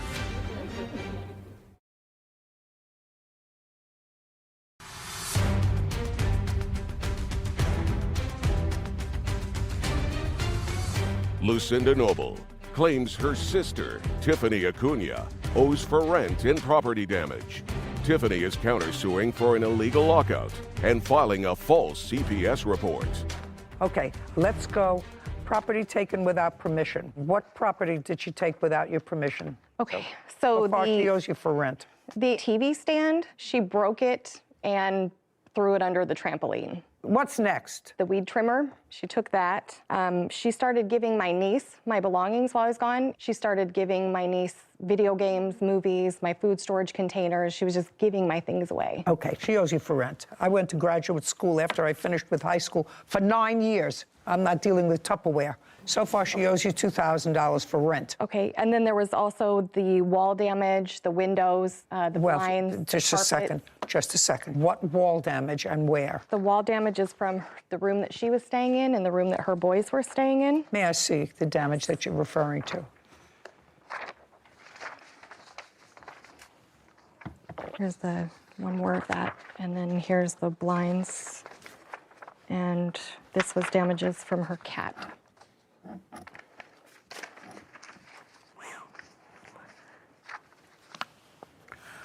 Well, this I can't see at all. Okay, so that I can't see at all. And if you're talking about nail holes, I'm not interested in nail holes where there were pictures, cutting them up. I don't know what this is a picture of. Tell me. That's where her cat clawed up the carpet to get into her room. Did you replace the carpet? Not yet. Do you have an estimate for replacing or patching that carpet? They don't make that carpet anymore. Okay, I don't know that. How did these blinds get broken? I'm not sure. Are those the ones that were in my bedroom or the kids' bedroom? I really don't know, to be honest. But I do feel like I remember them being broken, but I just don't remember if they were broken when I already moved in or not. I really don't know, ma'am. I mean, honestly, I knew they were broken. It's like I'm remembering, but the house, like I said, was not in a good condition when I moved in. Okay, I'm not talking about the rest of the house. My daughter is actually, Tiffany told her that she knew they were. She doesn't remember. You tell me that these blinds were in good condition before she and her family moved in. Yes. If she says she doesn't remember, I have to rely on what you say to me, because that's not ordinary wear and tear. No. Do you have a bill for new blinds? From Lowe's, I have the estimate of what it will cost to replace them. Okay, I'd like to see it. You do have a cat?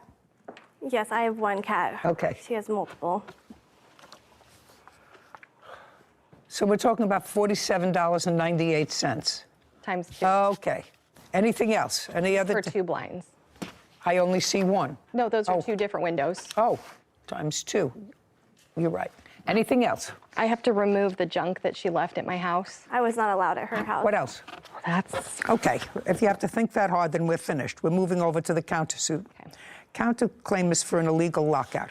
Okay, let me run through this illegal lockout and dispose of it quickly. The illegal lockout that you're referring to happened when your sister, who shouldn't have, took the door off your bedroom. Correct. She says she took the door off your bedroom because you weren't paying close enough attention to your children. Correct. And I assume she's talking about the 2-year-old. Correct. And when she took the door off your bedroom, you called the police. Right, yep.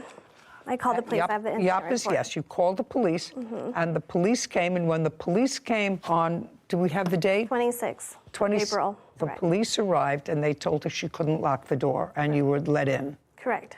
Okay, so not egregious enough for me to have to deal with 2 sisters fighting. But the other part of your claim is that your sister filed a false CPS report.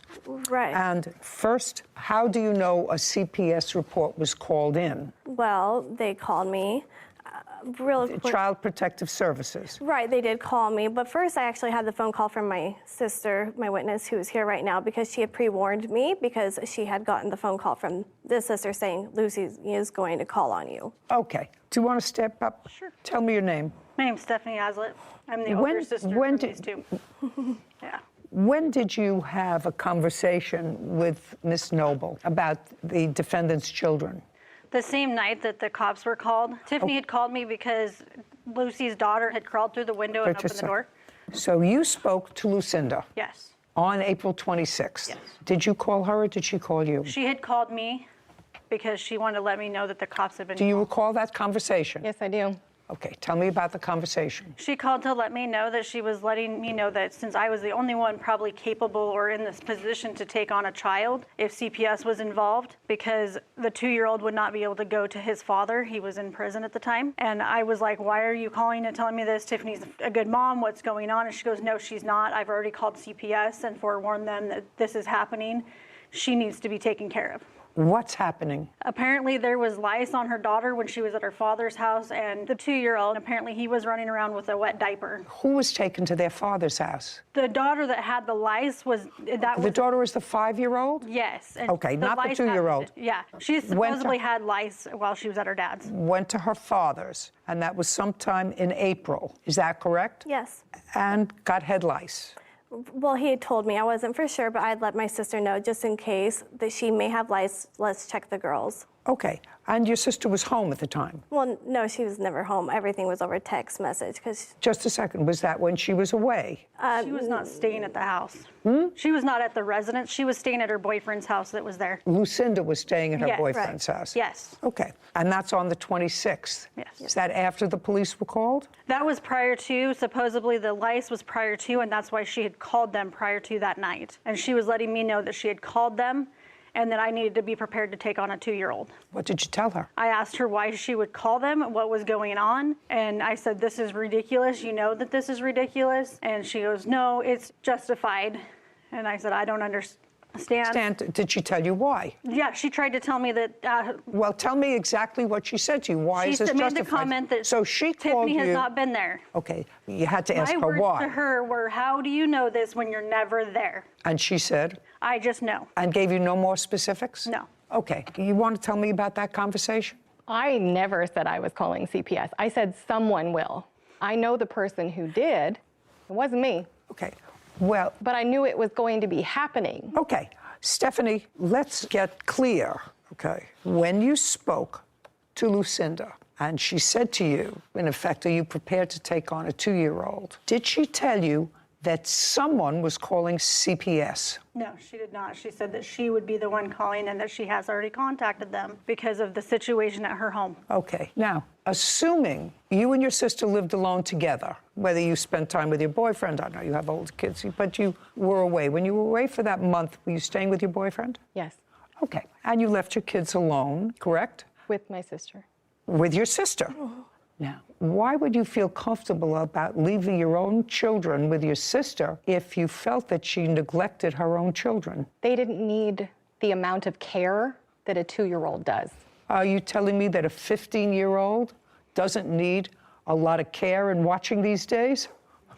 Or a 12-year-old or an 11-year-old doesn't need a lot of watching and supervising? Is that what you're suggesting to me? Not as much as a 2-year-old. Well, one is a physical watching to make sure that it eats and drinks and is bathed periodically. The other two are far more difficult. You got to have eyes all over the place to watch a 15-year-old and an 11-year-old. Got to have your eyes on their computer. You have to have your eyes on their iPad. You have to have your eyes on their schooling, on their homework, on their everything else. You take a month to go off with your boyfriend. That, to me, is not participating with your children, especially since you suggest that your sister, with whom you left your children, was neglecting her own children. Your Honor, I would just like to say that I was reaching out to her a lot of the time, too, where I would get 1 week, there was nothing. She said, I'm sorry, I had no Wi-Fi. Her children were skipping school. They were not listening to me. They would not do their chores. Do I need you to reinforce what I just said? Right. I don't need you to reinforce what I just said. You would have had a history with methamphetamines. You refused to meet with caseworkers, according to the report you gave me. I have other reports, too, if I may, please. Thank you. I'm not finished.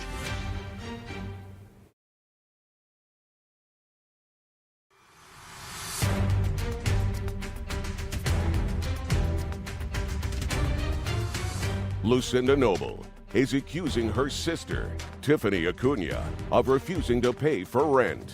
Tiffany claims Lucinda wrongfully reported her to Child Protective Services. Now, you have something you want to say? Many things, actually. Well, many things. I don't want many things. What I want, stand up. What I want to know is you're her daughter. Yes. Your first name? Anna Noble. Anna, what do you do? I work front desk at a hotel. Graduate from high school? No. Why? I was pulled out and moved to Missouri. Pulled out by whom? By your mother? Yeah. And when your mother pulled you out, how old were you? 17. Had you been going to school before? Yes. In what jurisdiction? It was an alternative school. When you say an alternative school, what kind of an alternative school? for troubled youth. Tell me about your trouble. Was it behavior trouble? Because you seem many things. I was a very wild teenager. Until when were you a wild teenager? Until I sent her to live with her dad. I didn't ask you any questions. So now you can sit down. Okay. I'm not going into anything else. Lucinda, so far you went away for a month with your boyfriend, leaving your 3 children who you say don't need supervision. How long were you home before you took the door off her bedroom? I got back from vacation in February, early February, and the door was removed in April for a few hours. Okay. Do you have any proof other than this conversation that the plaintiff called CPS? I believe it is proof. Just the thing that was reported is something she would only know. Would that be considered proof? Well, okay. Let me hear what was reported. It was reported that I would not treat my child with lice. That was what the CPS report was, and it was unsubstantiated, and I have that all proof. Okay. When your 5-year-old went to her father, she went to visit with her father, and children do get head lice. It happens periodically. Lots of children who go to school, who interact with other children, come home and they get head lice. I've had a lot of children, a lot of grandchildren, and it happens. And you usually treat it. I assume that her father did not treat it. Is he that did right? treat it. He told me. He told me immediately. So he treated it. So how do you know that the head lice was the nature of the complaint? That's what was on the report. May I see it? Your children weren't removed, except for your boy. My one son, and then that lady. And then returned. All 3. Oh, yeah. All 3 kids were taken. That's it. Okay. Okay. There you go, sir.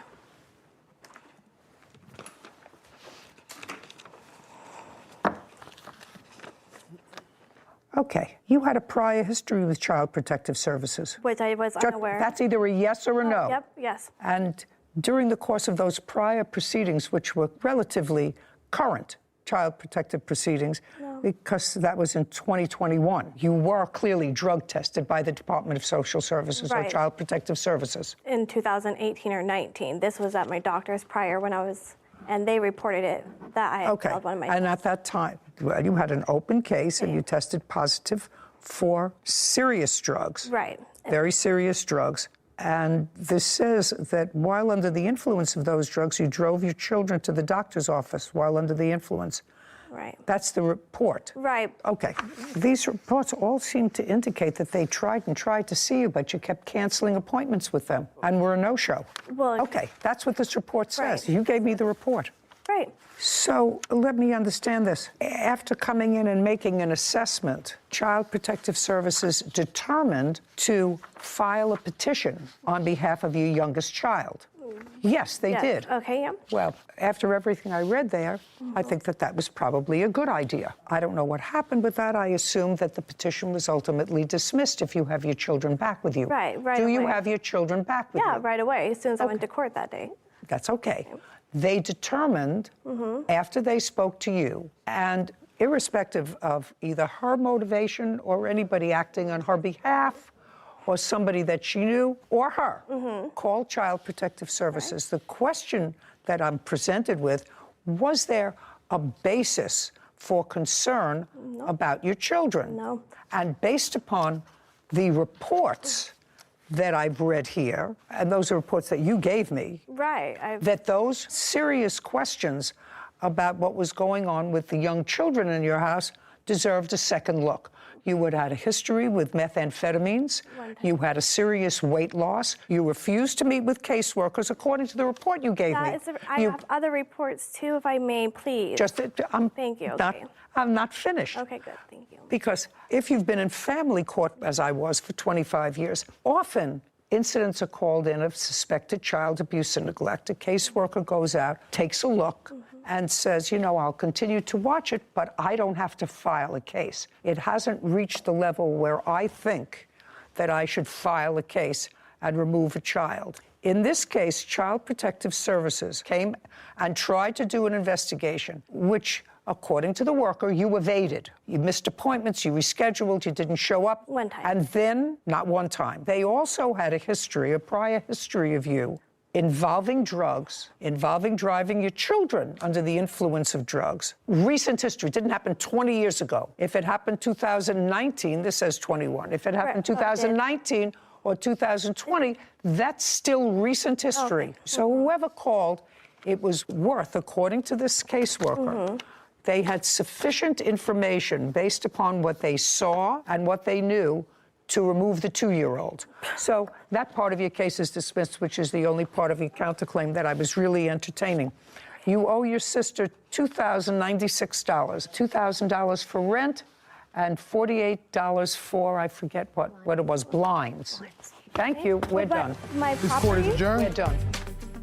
I had drug tested every month during the time that this happened, and it was like an oopsie under my doctor's supervision. I've just helped her, and she takes advantage and takes advantage. You don't call CPS on your sister when you're the one that took off to Africa for 3 weeks, 4 weeks. And this whole thing wasn't about money. It just, I needed someone to tell her, look, you can't take advantage of people anymore. She's still the outcast that everyone's upset with. I'm not the outcast, though, but I'm definitely not helping her anymore.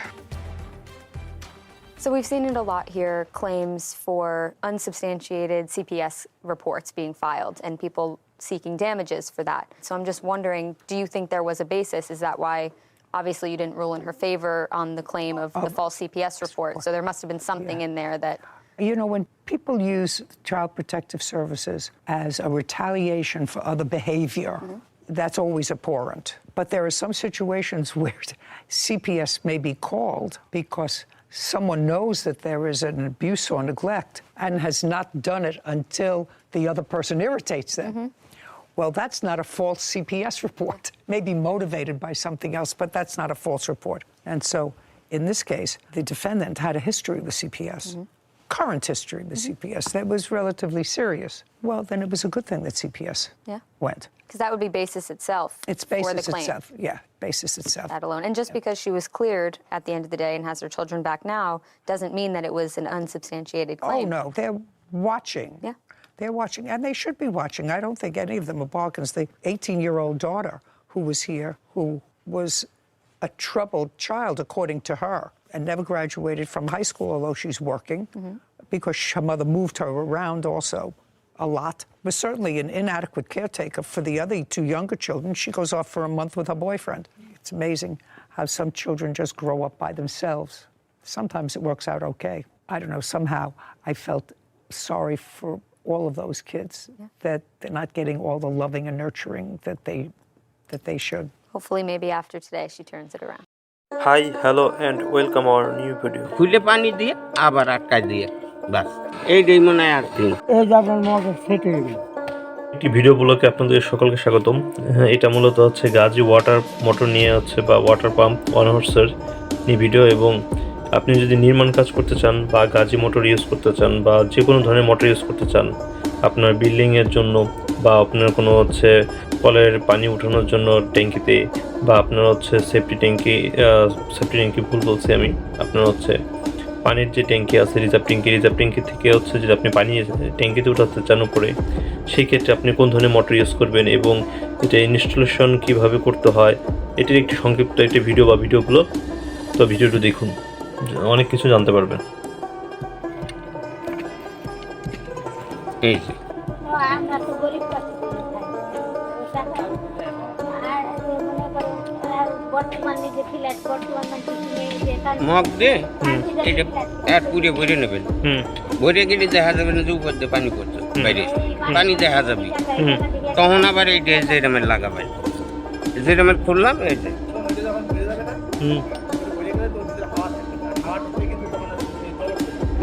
ওই প্রত্যেক দিন খুলবেন, প্রত্যেক দিন এই nut খুলে আবার পানি দেওয়া লাগে প্রতিদিন। মোটর যদি প্রতিদিন খোলেন প্রতিদিন এই নাট খুলে পানি দেওয়া লাগে, এইটা বোঝা যাবে। তাহলে মোটামুটি 2 লিটার একটা বোতল পুরো দিয়ে ভরে রাখবো, এটা মগ এনে নেবে। আচ্ছা, মগ দিয়ে ডালা লাগবে। আচ্ছা,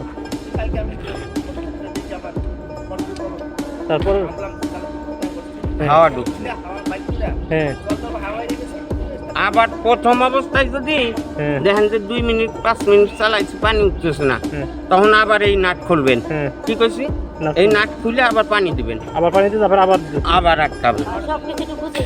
আচ্ছা, একবার দুইবারও যদি মায়ের হয় তাই নাট খুলবেন 2 মিনিট 5 মিনিট চালাইলেন পানি উঠতেছে না তারপর আবার এই যে নাট আবার খুলবেন এই খুলে পানি দিয়ে আবার আটকায় দিয়ে বাস নতুন তো 2-1টা নয়তো মিস হবার পারে এই জন্য আর কি আমি সবই করে গেলাম বুঝে